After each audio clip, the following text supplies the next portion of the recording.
ಶರಣು ಹೋಗು ಜೀವನ ರಹಸ್ಯದಲ್ಲಿ ಸತ್ವದಲ್ಲಿ, ಶರಣು ಜೀವನವ ಸುಮವೆನಿಪ ಯತ್ನದಲ್ಲಿ, ಶರಣಂತರಾತ್ಮ ಗಂಭೀರ ಪ್ರಶಾಂತಿಯಲ್ಲಿ, ಶರಣು ವಿಶ್ವಾತ್ಮದಲ್ಲಿ ಮಂಕುತಿಮ್ಮ, ಶರಣು ವಿಶ್ವಾತ್ಮದಲ್ಲಿ ಮಂಕುತಿಮ್ಮ. ಶ್ರೀ ಹೊಳೆಹುಚ್ಚೇಶ್ವರ ಮಠದ 11ನೇ ವರ್ಷದ ಮಹಾರಥೋತ್ಸವ ಹಾಗೆ ಸಾಮೂಹಿಕ ವಿವಾಹ ಸಮಾರಂಭದ ಈ ಪವಿತ್ರ ವೇದಿಕೆಯಲ್ಲಿ ಅರಿವು ಆಚಾರ ವಿಚಾರ ಕುರಿತಾಗಿ ಒಂದಷ್ಟು ನಮ್ಮನ್ನೇ ನಾವು ಚಿಂತನೆಯನ್ನು ಒಳಪಡಿಸುವಂಥ ಈ ವೇದಿಕೆಯಲ್ಲಿ ಇವತ್ತು 2ನೇ ದಿನದ ಆಧ್ಯಾತ್ಮಿಕ ಚಿಂತನ. ಪ್ರಥಮದಲ್ಲಿ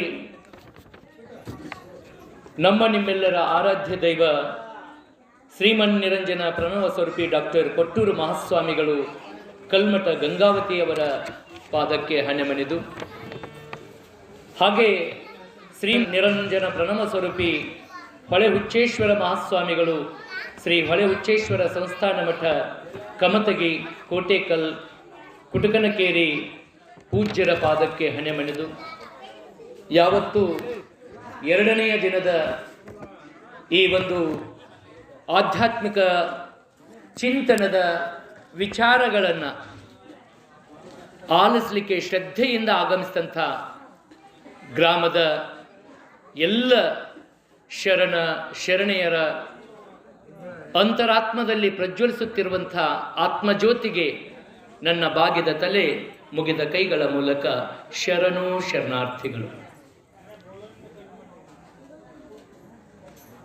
ನಿನ್ನೆಯ ದಿನ ನೀವೆಲ್ಲರೂ ಕೂಡ ಈ ಮನುಷ್ಯ ಜನ್ಮದ ಸಾರ್ಥಕತೆಗೆ ಯಾವ ರೀತಿಯಾಗಿ ಸಮಸ್ಯೆಗಳನ್ನು ತಂದುಕೊಂಡಾಗ ನಾವೆಲ್ಲ ಸುಖ ಶಾಂತಿ ನೆಮ್ಮದಿ ಎಲ್ಲೈತಿ ಅಂತ ಹುಡುಕ್ತಾ ಹೋದಾಗ ನಾವೆಲ್ಲ ಕತ್ತಲದಲ್ಲೇ ಹುಡುಕ್ತಾ ಇದ್ದೀವಿ, ಬೆಳಕಿನಲ್ಲಿ ಹುಡುಕಾಕತ್ತೀವಿ. ಹೊರಗೆ ಕಳ್ಕೊಂಡಿದ್ದು ಒತ್ತಟ್ಟೆ, ಹುಡುಕೋದು ಒತ್ತಟ್ಟೆ ಅನ್ನುವಂಥ ನಿಟ್ಟಿನಲ್ಲಿ ಸತ್ಸಂಗ ಹಾಗೆ ಗುರುಪದೇಶ ನಮ್ಮ ಜೊತೆಗೆ ಇತ್ತಪ್ಪ ಅಂದರೆ ನಾವು ಎಂತಹ ಒಂದು ಈ ಭವಬಂಧನದಿಂದ ಮುಕ್ತಿಯನ್ನು ಪಡಿಬೇಕು ಅನ್ನುವಂಥ ವಿಚಾರಗಳನ್ನು ನಾವೆಲ್ಲರೂ ಕೂಡ ಆಲಿಸಿದ್ದೀವಿ. ಈ ಜೀವನದಲ್ಲಿ ಸಂಸಾರ ಅನ್ನುವಂಥ ಈ ಭವಬಂಧನದಲ್ಲಿ ಬಹುಶಃ ನೀವೆಲ್ಲರೂ ಕೂಡ ಸಹಜವಾಗಿ ಸುಮ್ಮನೆ ಇರೋದಿಲ್ಲ, ಏನಾದರೂ ಒಂದು ಮಾಡಬಾರದ ಕೆಲಸವನ್ನು ಮಾಡ್ತಾ ಇರ್ತೀವಿ, ನಮಗರಿವಿಲ್ಲದೇ ಮಾಡ್ತಾ ಇರ್ತೀವಿ. ಬಹುಶಃ ಈಗ ಬಿಸಿಲಿನ ಪ್ರಖರತೆ ಬಹಳ ಹೆಚ್ಚಾಗ್ತಾ ಇದೆ. ಬಿಸಿಲು ಹೆಂಗೆ ದಿನಗಳು ಗತಿಸ್ತಾವಲ್ಲ, ಬಿಸಿಲಿನ ಪ್ರಖರತೆ ಹೆಚ್ಚಾದಾಗ ಈ ದೇಹವನ್ನು ತಂಪಾಗಿರಿಸ್ಕೊಳ್ಬೇಕು, ತಣ್ಣಗೆ ಇರಬೇಕಂತ ತಿಳ್ಕೊಂಡು ಒಂದಷ್ಟು ತಂಪು ಪಾನೀಯಗಳಿಗೆ, ಗಿಡದ ನೆರಳಿಗೆ, ಸ್ವಲ್ಪ ಸ್ಥಿತಿವಂತರಿದ್ದರೆ ಮನೆಯಾಗ AC ಆನ್ ಮಾಡಿಕೊಂಡು ಫ್ಯಾನ್ ಹಚ್ಕೊಂಡು ಈ ದೇಹವನ್ನು ತಂಪು ಮಾಡಲಿಕ್ಕೆ ಪ್ರಯತ್ನ ಪಡ್ಕೋತೀವಿ. ಆದರೆ ಮನಸ್ಸನ್ನು ತಂಪಾಗಿಸ್ಕೊಳ್ಳೋದು ಹೆಂಗೆ? ಈ ಭವಬಂಧನದಲ್ಲಿ, ಈ ಸಂಸಾರದ ಜಂಜಾಟದಲ್ಲಿ ಬೇಡವಾದ ಅನಗತ್ಯ ವಿಚಾರಗಳಿಗೆ ನಾವೆಲ್ಲ ಕೂಡ ಕಿವಿಯಾಗಿ ನಮ್ಮ ಮನಸ್ಸನ್ನು ಆ ಕಡೆ ಬಿಟ್ಟು ಒಂದಷ್ಟು ಮನಸ್ಸನ್ನು ತಾಪ ಮಾಡ್ಕೋತೀವಲ್ಲ, ಈ ಮನಸ್ಸು ತಾಪ ಆದಾಗ ಈ ಮನಸ್ಸನ್ನು ತಂಪಾಗಿಟ್ಕೋಬೇಕಲ್ಲ. ದೇಹಕ್ಕೆ ತಾಪ ಆದ್ರೆ ನಾವು ತಂಪು ಪಾನೀಯವನ್ನು ಕುಡಿತೀವಿ, ಗಾಳಿಗೆ ಹೋಗ್ತೀವಿ, ತಂಪು ಹವಾ ತಗೋತೀವಿ, ನೆರಳಿಗೆ ಹೋಗ್ತೀವಿ. ಮನಸ್ಸಿಗೆ ತಂಪು ಮಾಡ್ಕೊಳ್ಳೋದು ಹೀಗೆ. ಇಲ್ಲ ಸಲ್ಲದ ವಿಚಾರಗಳಿಗೆ ಬರೀ ನಮ್ಮ ಮನಸ್ಸನ್ನು ಏನು ಮಾಡೋಕತ್ತೀವಿ, ಪ್ರಲೋಭನೆಗೆ ಒಳಗಾಗಿಸ್ಕೊಂಡು ಮನಸ್ಸಿನ ತಾಪವನ್ನು ಹೆಚ್ಚಿಸ್ಕೊಳಕತ್ತೀವಿ. ಅದಕ್ಕೆ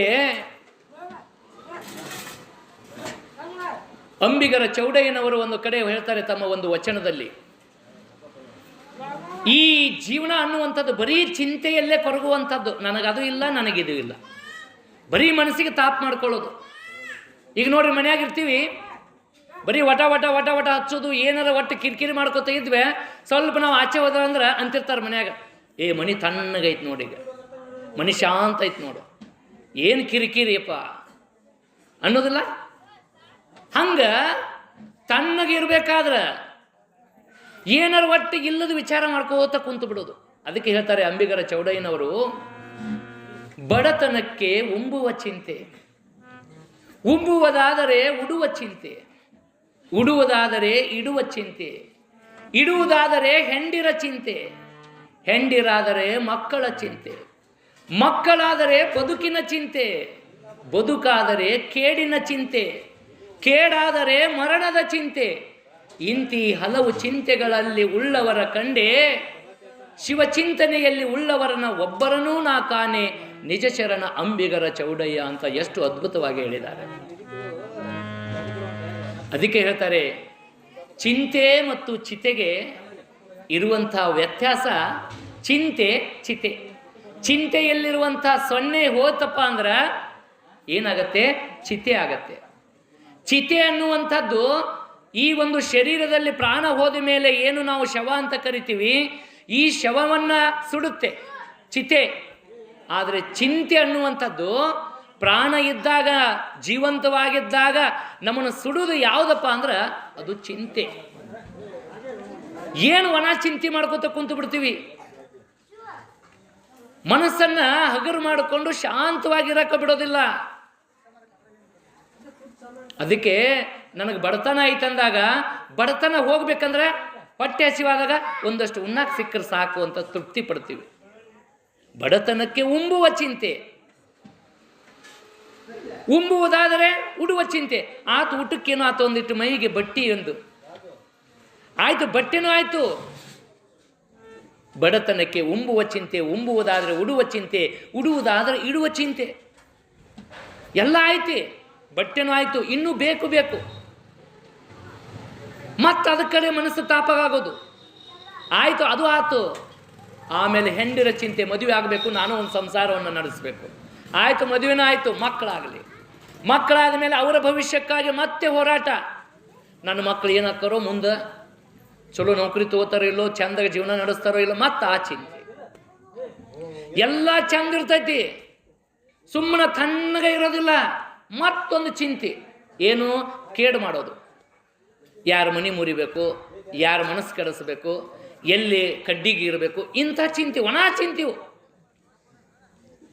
ಅದರಿಂದ ಏನಾದರೂ ಒಂದಷ್ಟು ತಾಪ ಹೆಚ್ಚಿಗಾತಪ್ಪ ಅಂದ್ರೆ, ಬೇಡಪ್ಪ ಈ ಜಗತ್ತು, ಈ ಪ್ರಪಂಚ ಬೇಡ, ಬಿಟ್ಟು ಹೋದ್ರೆ ಸಾಕು, ಯಾವಾಗ ನನ್ನ ದೇವ್ರು ಕರ್ಕೋತಾನೋ ಅಂತ ತಿಳ್ಕೊಂಡು ಅದ್ರ ಕಡೆ ಚಿಂತೆ. ಹಿಂಗೆ ಬರೀ ನಾವು ಇಡೀ ಜೀವನವನ್ನು ಚಿಂತೆಯ ಸಂತೆಯಲ್ಲೇ ಕಳೀತಾವಿದ್ದೀವಿ ವಿನಃ ಭಗವಂತನ ನಾಮಸ್ಮರಣೆಯೊಂದಿಗೆ, ಭಗವಂತನ ಪ್ರಾರ್ಥನೆಯೊಂದಿಗೆ ಈ ಬಂದಿರುವಂತಹ ಶರೀರವನ್ನು, ಈ ಒಂದು ಜೀವ ವಸ್ತುವನ್ನು ಒಂದು ಜತನವಾಗಿ ಕಾಪಾಡಿಕೊಂಡು ತಣ್ಣಗೆ ಇರೋದು ಇವತ್ತು ಯಾಕೆ ನಾವು ಕಲಿತಾ ಇಲ್ಲ ಅನ್ನುವಂಥ ಒಂದು ಪ್ರಶ್ನೆ ಮಾಡಿಕೊಂಡಾಗ, ಬಹುಶಃ ಸಂಸಾರ ಅಂದ್ರೆ ಇದು ತಣ್ಣಗೆ ಇರೋದಿಲ್ಲ. ಏನಾರ ಒಂದಷ್ಟು ತಾಪತ್ರಯ ಬೇಕಾ, ಏನಾರ ಒಂದಿಷ್ಟು ತಾಪತ್ರಯ ಬೇಕಾ. ತಾವೆಲ್ಲ ಕೇಳಿದಿರಿ, ಭಗವಾನ್ ಬುದ್ಧ ದೊಡ್ಡ ಅರಮನೆ ಇತ್ತು, ರಾಜ್ಯ ಇತ್ತು, ಹೆಂಡ್ರಿದ್ರು, ಮಕ್ಕಳಿದ್ರು. ಅದನ್ನೆಲ್ಲ ತ್ಯಾಗ ಮಾಡಿ ನಾನು ಸತ್ಯವನ್ನು ಹುಡುಕಬೇಕು ಅಂತ ತಿಳ್ಕೊಂಡು ಹೊರಟ ಭಗವಾನ್ ಬುದ್ಧ. ಸಾಕಷ್ಟು ತಪಸ್ಸು ಮಾಡಿದ, ತಿರುಗಾಡಿದ, ವಿಹಾರ ಮಾಡಿದ. ಕೊನೆಗೆ ಜ್ಞಾನವನ್ನು ಸಂಪಾದನೆ ಮಾಡಿ ತನ್ನ ಬದುಕಿನ 80 ವರ್ಷದವರೆಗೂ ದೇಶ ಸುತ್ತಿದ, ಎಲ್ಲ ಕಡೆ ಸುತ್ತಾಡಿ ಈ ಜೀವನದಲ್ಲಿ ಶಾಂತಿ ಸಮಾಧಾನ ಹೆಂಗೆ ಹುಡುಕಬೇಕು, ಎಲ್ಲೆದ ಅನ್ನುವಂಥದ್ದನ್ನು ಬೋಧನೆ ಮಾಡ್ತಾ ಹೋದ. ಹೀಗಿರಬೇಕಾದ್ರೆ ಬುದ್ಧನ ಅಂತಿಮ ದಿನಗಳಲ್ಲಿ ಇನ್ನೇನು ಸಾಯುವ ಕ್ಷಣ ಹತ್ತಿರ ಬರ್ತಾ ಇದೆ. ಅಂಥ ಸಂದರ್ಭದಲ್ಲಿ ಒಬ್ಬ ಶ್ರೀಮಂತ ಬುದ್ಧನನ್ನು ಕಾಣಬೇಕು, ಬುದ್ಧನಿಂದ ಒಂದಷ್ಟು ಉಪದೇಶವನ್ನು ಪಡ್ಕೋಬೇಕಂತ ತಿಳ್ಕೊಂಡು ಬಹಳ ದೂರದಿಂದ ಪ್ರಯಾಣ ಮಾಡಿ ಬುದ್ಧನ ಹತ್ರ ಬರ್ತಾನೆ. ಭಗವಾನ್ ಬುದ್ಧ ಇಡೀ ತನ್ನ ಬದುಕಿನುದ್ದಕ್ಕೂ ಈ ಜೀವನದ ಸುಖ ಶಾಂತಿ ನೆಮ್ಮದಿಗಾಗಿ ಎಷ್ಟೆಲ್ಲ ಬೋಧನೆ ಮಾಡಿದ್ದ. ಅವನ ಬೋಧನೆಯಿಂದ ಎಲ್ಲರೂ ಕೂಡ ಪ್ರಭಾವಕ್ಕೆ ಒಳಗಾಗಿ ತಮ್ಮ ಜೀವನವನ್ನು ಸುಭಿಕ್ಷವನ್ನಾಗಿ ಮಾಡಿಕೊಂಡಿದ್ರು. ಅಂಥ ಭಗವಾನ್ ಬುದ್ಧನನ್ನು ನಾನು ಕಾಣಬೇಕು, ಅವರಿಂದ ಒಂದೆರಡು ಉಪದೇಶವನ್ನು ನಾನು ಕೇಳಬೇಕು ಅಂತ ತಿಳ್ಕೊಂಡು ದೂರದಿಂದ ಓಡೋಡಿ ಭಗವಾನ್ ಬುದ್ಧರ ಹತ್ರ ಬರ್ತಾರೆ. ಭಗವಾನ್ ಬುದ್ಧರು ಒಂದು ಕಟ್ಟೆಯ ಮೇಲೆ ಮಲಗಿದ್ದಾರೆ. ಇನ್ನೇನು ಸಾವು ಸಮೀಪಿಸ್ತಾ ಇದೆ. ಅವರ ಶಿಷ್ಯ ಬಳಗ, ಅವರ ಎಲ್ಲ ಏನು ಅವರಿಗೆ ಅನುಯಾಯಿಗಳೆಲ್ಲ ಸೇರಿಕೊಂಡಿದ್ದಾರೆ. ದಾರಿ ಬಿಡ್ರಿ, ಬುದ್ಧನ ನೋಡಬೇಕು ನಾನು ಅಂತ ತಿಳ್ಕೊಂಡು ದಾರಿ ಮಾಡಿಕೊಂಡು ಬುದ್ಧನ ಹತ್ರ ಹೋಗಕ್ಕೆ ಪ್ರಯತ್ನ ಮಾಡ್ತಾರೆ. ಆಗ ಕೇಳ್ತಾರೆ, ಎಲ್ಲಿದ್ದೆಪ್ಪ ಇಷ್ಟು ವರ್ಷ? ಸುಮಾರು ಜೀವಿತದ 80 ವರ್ಷಗಳ ಕಾಲ ಅವರು ಬೋಧನೆ ಮಾಡ್ಯಾರ, ನೀನೇನು ಈಗ ಬೋಧನೆ ಕೇಳಬೇಕಂತ ಬಂದಿಯಲ್ಲ, ಏನಿದು ಅಂದಾಗ, ಇಲ್ಲ ನನಗೆ ಈಗ ಅರಿವಾಗೈತಿ, ಕೇಳಬೇಕಂತ ಆಗೈತಿ, ಅದಕ್ಕೆ ನಾನು ಬಂದೀನಿ ಅಂತ ತಿಳ್ಕೊಂಡು ಅವ ಹೇಳ್ತಾನೆ. ಈಗ ಅಂತಿರ್ತಾರೆ, ನಿನ್ನೆ ನಾವು ಬಂದಾಗ ಏನೋ ಹೇಳ್ತಾರೆ ಅಂತ ತಿಳ್ಕೊಂಡು ಕೇಳಬೇಕು ಅನ್ನುವಂಥವ್ರು ಬಂದಿರ್ತಾರೆ. ಆದರೂ ಕೇಳಬೇಕಂತೇಳಿ ಬಂದು ಇಲ್ಲಿ ಕುಂತಾಗ ಒಂದಷ್ಟು ಪ್ರಾಪಂಚಿಕವಾದಂಥ ವಿಷಯಾಸಕ್ತ ಮತ್ತೆ ನಮ್ಮ ತಲೆಗೆ ಬಂದು ಇಲ್ಲಿ ಎಷ್ಟು ಮಟ್ಟಿಗೆ ಕೇಳ್ತೀವೋ ಬಿಡ್ತೀವೋ ಗೊತ್ತಿಲ್ಲ. ಹಿಂಗೊಮ್ಮೆ ಏನಾಗಿತ್ತಂತ, ಕುಟುಗುಣಿಕೆರೆಯಾಗ ಪ್ರವಚನ ನಡೆದಿತ್ತಂತ. ಪ್ರವಚನ ನಡೆದಾಗ ಒಂದು 4-5 ದಿನ ಪ್ರವಚನ ನಡೆದಿತ್ತು. ಎಲ್ಲರೂ ಹೋಗಿ ಪ್ರವಚನ ಕೇಳ್ತಿದ್ರು. ಅದ್ರಾಗ ಆ ಊರಾಗ ಒಬ್ಬ ಬಟ್ಟೆ ವ್ಯಾಪಾರಿ ಇದ್ದ. ಆ ಬಟ್ಟೆ ವ್ಯಾಪಾರಿ ನಾನು ಏನು ಹೇಳಕತ್ತಾರಲ್ಲ ಹೋಗಿ ಕೇಳ್ಬೇಕಂತ ತಿಳ್ಕೊಂಡು ಅವನು ಏನು ಮಾಡಿದ, ಪ್ರವಚನ ಕೇಳಕ್ಕಂತೇಳಿ ಬಂದು ಮುಂದೆ ಕುಂತಿದ್ದ. ಪ್ರವಚನ ಪ್ರಾರಂಭ ಆಯ್ತು. ಅದೇನು ಅವನಿಗೆ ಹಿಡಿಸ್ಲಿಲ್ಲ. ಎದ್ದು ಹೋಗ್ಬೇಕಂತನ ಹೋಗಕ್ಕಲ್ಲಿ ಏನಾಗಿಲ್ಲ, ಅವಕಾಶನೇ ಇಲ್ಲ. ಯಾಕ ಬಂದು ನಡಕ್ ಕುಂತು ಬಿಟ್ಟಾನ ಮುಂದೆ. ಅದರಲ್ಲಿ ಆಸಕ್ತಿ ಇಲ್ಲ ಅವಂಗ. ಆಗ ಏನು ಮಾಡ್ತಾನ, ನಿದ್ದೆಗೆ ಜಾರ್ತಾನ, ನಿದ್ದೆಗೆ ಶರಣಾಗ್ತಾನ. ಇಲ್ಲಿ ಪುರಾಣ ನಡೀತಾ ಇರ್ತೈತಿ, ಅವ ನಿದ್ದೆ ಮಾಡಕತ್ತಾನ. ನಿದ್ದೆ ಮಾಡುವಾಗನು ಕೂಡ ಅವ ಏನು ಮಾಡಕತ್ತಾನಪ್ಪ ಅಂದ್ರೆ, ಅವನಿಗೆ ಏನು ನೆನಪಾಗಕತ್ತಂದ್ರೆ ಅಂಗಡಿ ನೆನಪಾಗಕತ್ತೈತಿ, ಗಿರಾಕಿ ಬರೋದು ನೆನಪಾಗಕತ್ತೈತಿ. ನಿದ್ದೆ ಮಾಡಕತ್ತಾನ. ಯಾರೋ ಒಬ್ಬ ವ್ಯಾಪಾರಿ ಬಂದಾನ, ಆತ ಕೇಳ್ತಾನ ಈ ಬಟ್ಟೆ ಎಷ್ಟು ಮೀಟ್ರ್ ಅಂತೇಳಿ. ಅವ ಚೌಕಾಶಿ ಮಾಡ್ತಾನ, ಈ ಬಟ್ಟೆ 200 ರೂಪಾಯಿ ಮೀಟ್ರು. ಅವ ಏನು ಗಿರಾಕಿ ಬಂದಿದ್ನಲ್ಲ, ಇದನ್ನು 150 ರೂಪಾಯಿ 100 ರೂಪಾಯಿ ಹಿಂಗೆ ಮಾಡಿ ಕೊಡ್ಬೇಕಿಲ್ರಿ ಅಂತ ತಿಳ್ಕೊಂಡು ಕೇಳ್ತಾನ. ಇವ ನಿದ್ದೆಗನ್ನಾಗ ಇಲ್ಲ ಅದು 200 ರೂಪಾಯಿ ಕಿಮ್ಮತ್ತಿಂದ ಐತಿ, ಅದನ್ನು 150 ರೂಪಾಯಿ ಕೊಡ್ತೀನಿ ತಗೋ ಅಂತ ತಿಳ್ಕೊಂಡು ಅಂತಾನ. ಆಯಿತು, ಆ ಗಿರಾಕಿ ಕೊಡು ಅಂತಾನ. ನಿದ್ದೆಗನ್ನಾಗ ಏನು ಮಾಡ್ತಾನಪ್ಪ ಅಂದ್ರೆ ಮುಂದೆ ಕುಂತು ಮನುಷ್ಯನ ಅಂಗಿನ ಹರಿದು ಬಿಡ್ತಾನ. ಆಮೇಲೆ ಗೊತ್ತಾಗತ್ತೆ ಇವಂಗ ನಾ ಎಲ್ಲಿದ್ದೀನಿ ಅಂತೇಳಿ. ಆ ಅಂಗಿ ಹರಿಸ್ಕೊಂಡೋಗಿ ಕೇಳ್ತಾನೆ, ಯಾಕೆ ಹೋಮರಯ್ಯ ನಾ ಬಡವದೀನಿ, ನನ್ನ ಅಂಗಿ ಯಾಕೆ ಹರಿದೆ ಅಂತ. ಅವಾಗ ಎಚ್ಚರ ಆಗತ್ತ ಅವಂಗ. ಭಾಳ ಜೋರು ಮಾತಾಡಬೇಡಪ್ಪ, ನಾ ಅರ್ಬಿ ವ್ಯಾಪಾರ ಮಾಡ್ತೀನಿ, ನೀನು ಒಂದು ಅಂಗಿ ಅಲ್ಲ ಇಂಥ 4 ಅಂಗಿ ಕೊಡ್ತೀನಿ, ಸುಮ್ ಕುಂದ್ರು ಅಂತಾನೆ. ಅಂದರೆ ಕೇಳಬೇಕಾದ್ರೆ ಶ್ರದ್ಧೆ ಬೇಕು, ಅವಧಾನ ಬೇಕು. ಏನು ವಿಚಾರಗಳನ್ನು ಹೇಳ್ತಾ ಇದ್ದಾರೆ, ಈ ವಿಚಾರಗಳು ನನ್ನ ಮನಸ್ಸಿನ ಆಳಕ್ಕೆ ಇಳಿದು ಯಾವಾಗ ಅವು ನನಗೆ ಉಪಯುಕ್ತ ಆಗ್ತವೆ ಅನ್ನುವಂಥ ಚಿಂತನೆಯಲ್ಲಿ ನಾವೆಲ್ಲರೂ ಕೂಡ ಇಂಥ ಸತ್ಸಂಗದಲ್ಲಿ ಸಮ್ಮಿಳಿತವಾಗಿರ್ತೀವಿ ಅನ್ನುವಂಥದ್ದನ್ನು ನಾವೆಲ್ಲ ತಿಳ್ಕೋಬೇಕು. ಆತ ಶ್ರೀಮಂತ ಏನು ಬಂದಿದ್ನಲ್ಲ, ಬಂದು ಭಗವಾನ್ ಬುದ್ಧರ ಅಂತಿಮ ಉಪದೇಶವನ್ನು ನಾನು ಕೇಳಬೇಕು, ಅವಕಾಶ ಮಾಡಿಕೊಡ್ರಿ ಅಂತಾನ. ಆಯ್ತು ಅಂತ ತಿಳ್ಕೊಂಡು ಬುದ್ಧರು ಅವ್ರು ಯಾರೋ ಬಂದಾರಲ್ಲಪ್ಪ ಕಳಿಸ್ಕೊಡ್ರಿ ಅಂತ ತಿಳ್ಕೊಂಡು ತಮ್ಮ ಗದ್ಗದಿತವಾದಂಥ ಕಂಠದಿಂದ ಹೇಳ್ತಾರೆ. ಆಗ ಈತ ಭಗವಾನ್ ಬುದ್ಧರಿಗೆ ನಮಸ್ಕಾರ ಮಾಡಿ, ಮಹಾನುಭಾವರೇ, ನನಗೆ ಸತ್ಯ ದರ್ಶನವನ್ನು ಮಾಡಿಸ್ಬೇಕು, ನೀವು ನನಗೊಂದಿಷ್ಟು ಉಪದೇಶವನ್ನು ಹೇಳಬೇಕು, ದಯವಿಟ್ಟು ನನಗೆ ಅಂತಿಮವಾದಂಥ ಉಪದೇಶವನ್ನು ನೀಡಿ ನನ್ನ ಜನ್ಮವನ್ನು ಪುನೀತ ಮಾಡಬೇಕು ಅಂತ ತಿಳ್ಕೊಂಡು ಪ್ರಾರ್ಥನೆ ಮಾಡಿದಾಗ ಭಗವಾನ್ ಬುದ್ಧರು ಆತನಿಗೆ ಹೇಳ್ತಾರೆ, 3 ಮಾತುಗಳನ್ನು ಹೇಳ್ತಾರೆ. ಭಗವಾನ್ ಬುದ್ಧರು ಏನು ಹೇಳ್ತಾರೆ ಅಂದರೆ, ನೋಡು, ಕೇಳು, ಮಾಡು. 3 ಪದ. ಅವನಿಗೆ ಉಪದೇಶ ಮಾಡಿದ್ದೇನು? ನೋಡು, ಕೇಳು, ಮಾಡು. ಇದಕ್ಕೆ ಏನಂತ ಕರೀತಾರೆ ಅಂದರೆ ಹಾನೋಪಾಯ ಅಂತ ಹೇಳ್ತಾರೆ. ಅಂದರೆ ಬದುಕಿನ ಜಂಜಡದಿಂದ ನೀನು ಮುಕ್ತನಾಗಬೇಕು, ನಿನ್ನ ಮನಸ್ಸು ನಿನ್ನ ತಲೆ ಒಂದು ಸ್ವಲ್ಪ ತಣ್ಣಗೆ ಇರಬೇಕಂದ್ರೆ ಏನು? ನೋಡು, ಕೇಳು, ಮಾಡು. ಇಷ್ಟೇ 3 ಪದ ಹೇಳಿ ಅವರು ವಿರಮಿಸ್ತಾರೆ. ಈತ ಆ 3 ಪದಗಳಲ್ಲಿರುವಂಥ ಸತ್ಯವನ್ನು ತಿಳ್ಕೊಂಡು ಕೊನೆಯ ಬುದ್ಧನ ಕೊನೆಯ ಉಪದೇಶ ಪಡ್ಕೊಂಡಂಥ ಶ್ರೀಮಂತ ನಿಜವಾದ ಬುದ್ಧನಾಗ್ತಾನೆ. ಏನು? ನೋಡು, ನೋಡೋದು. ಭಗವಂತ ನಮಗೆ ಕಣ್ಣು ಕೊಟ್ಟಾನೆ. ಬಹುಶಃ ಇವತ್ತು ನಾವು ಒಂದು ಕ್ಯಾಮ್ರಾ ತಗೋತೀವಿ, ದೂರತದೊಂದು ದೃಷ್ಟಿ ಏನು ದೃಶ್ಯವನ್ನು ಸೆರೆ ಹಿಡಿತೀವಿ. ಅಬ್ಬ ಎಂಥ ಇದು ನನ್ನ ಫೋನ್ಯಾಗ ಕ್ಯಾಮ್ರಾ ಇಷ್ಟು ಪಿಕ್ಸೆಲ್ ಐತಿ, ಇಷ್ಟು ಐತಿ ಅಂತೇಳಿವಿ. ಆದರೆ ಭಗವಂತ ನಮಗೆ ಎಂಥ ಒಂದು ಶಕ್ತಿ ಇರುವಂಥ ಕಣ್ಣು ಕೊಟ್ಟನಲ್ಲ. ಈ ಕಣ್ಣಿನಿಂದ ನೋಡು, ಆದರೆ ನೋಡ್ದಂಗಿರು. ಇದರ ಅರ್ಥ ನೋಡು ಅಂದ್ರೇನು? ನೋಡ್ದಂಗಿರು, ಕೇಳ್ದಂಗಿರು, ಮಾಡ್ದಂಗಿರು. ಈಗ ನೋಡ್ರಿ, ದೊಡ್ಡದೊಂದು ಮನೆ ಕಟ್ಸಾಕತ್ತೀವಿ, ಅದಕ್ಕೆ ಬಣ್ಣ ಸುಣ್ಣ ಎಲ್ಲ ಭಾರಿ ಕಲರಿಂಗ್ ಆಗೈತಿ. ಎಲ್ಲೋ ಒಂದು ಕಡೆ ಏನಾಗ್ಬಿಡ್ತೈತೆ ಅಂದ್ರೆ ಮಕ್ಕಳು ಅಥವಾ ಮೊಮ್ಮಕ್ಕಳು ಆ ಬಣ್ಣನ ಹೊಲಸು ಮಾಡಿಬಿಡ್ತಾರೆ. ನೋಡ್ತೀವಿ, ನಾವು ನೋಡಿ ಸುಮ್ಮಿರ್ತೀವೇನ್ರಿ? ಏನು ಮಾಡ್ತೀವಿ? ಯಾರು ಇದನ್ನು ಮಾಡಿದ್ದು? ಇಷ್ಟು ರೊಕ್ಕ ಕೊಟ್ಟು ಪೇಂಟ್ ಮಾಡಿಸೀನಿ, ಹಾಳು ಮಾಡಿರಲ್ಲ ಅಂತ ತಿಳ್ಕೊಂಡು ತಲೆ ತಾಪ ಮಾಡ್ಕೋತೀವಿ. ನೋಡಿ ಸುಮ್ಮನೆ ಕುಡಿದಿರ್ತೀವಿನ. ಈಗ ಯಾರು ತಪ್ಪು ಮಾಡಿರ್ತಾರಪ್ಪ ನೋಡ್ತೀವಿ, ನೋಡಿ ಸುಮ್ಮ ಕುಂದ್ರೋದಿಲ್ಲ, ತಾಪ ತಗೋತೀವಿ. ಆದರೆ ಅದ್ರ ಹಿಂದಿನ ಪರಿಹಾರ ಏನೈತಂತ ತಿಳ್ಕೊಳ್ಳೋದಿಲ್ಲ. ಅದಕ್ಕೆ ನೋಡುವಂತಿರಬೇಕು, ನೋಡದಂತಿರಬೇಕು, ನೋಡುವ ನೋಟದೊಳಗೆ ತಾನಿಲ್ಲದಂತಿರಬೇಕು. ಇದು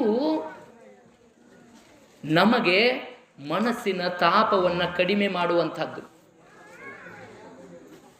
ಮಕ್ಕಳಿಗೆ ಒಂದು ಏನೋ ಆಟಿಕೆ ಕೊಡಿಸಿವಿ ಜಾತ್ರೆಯಾಗ, ಮಕ್ಕಳು ಆಟ ಆಡ್ತಾವು.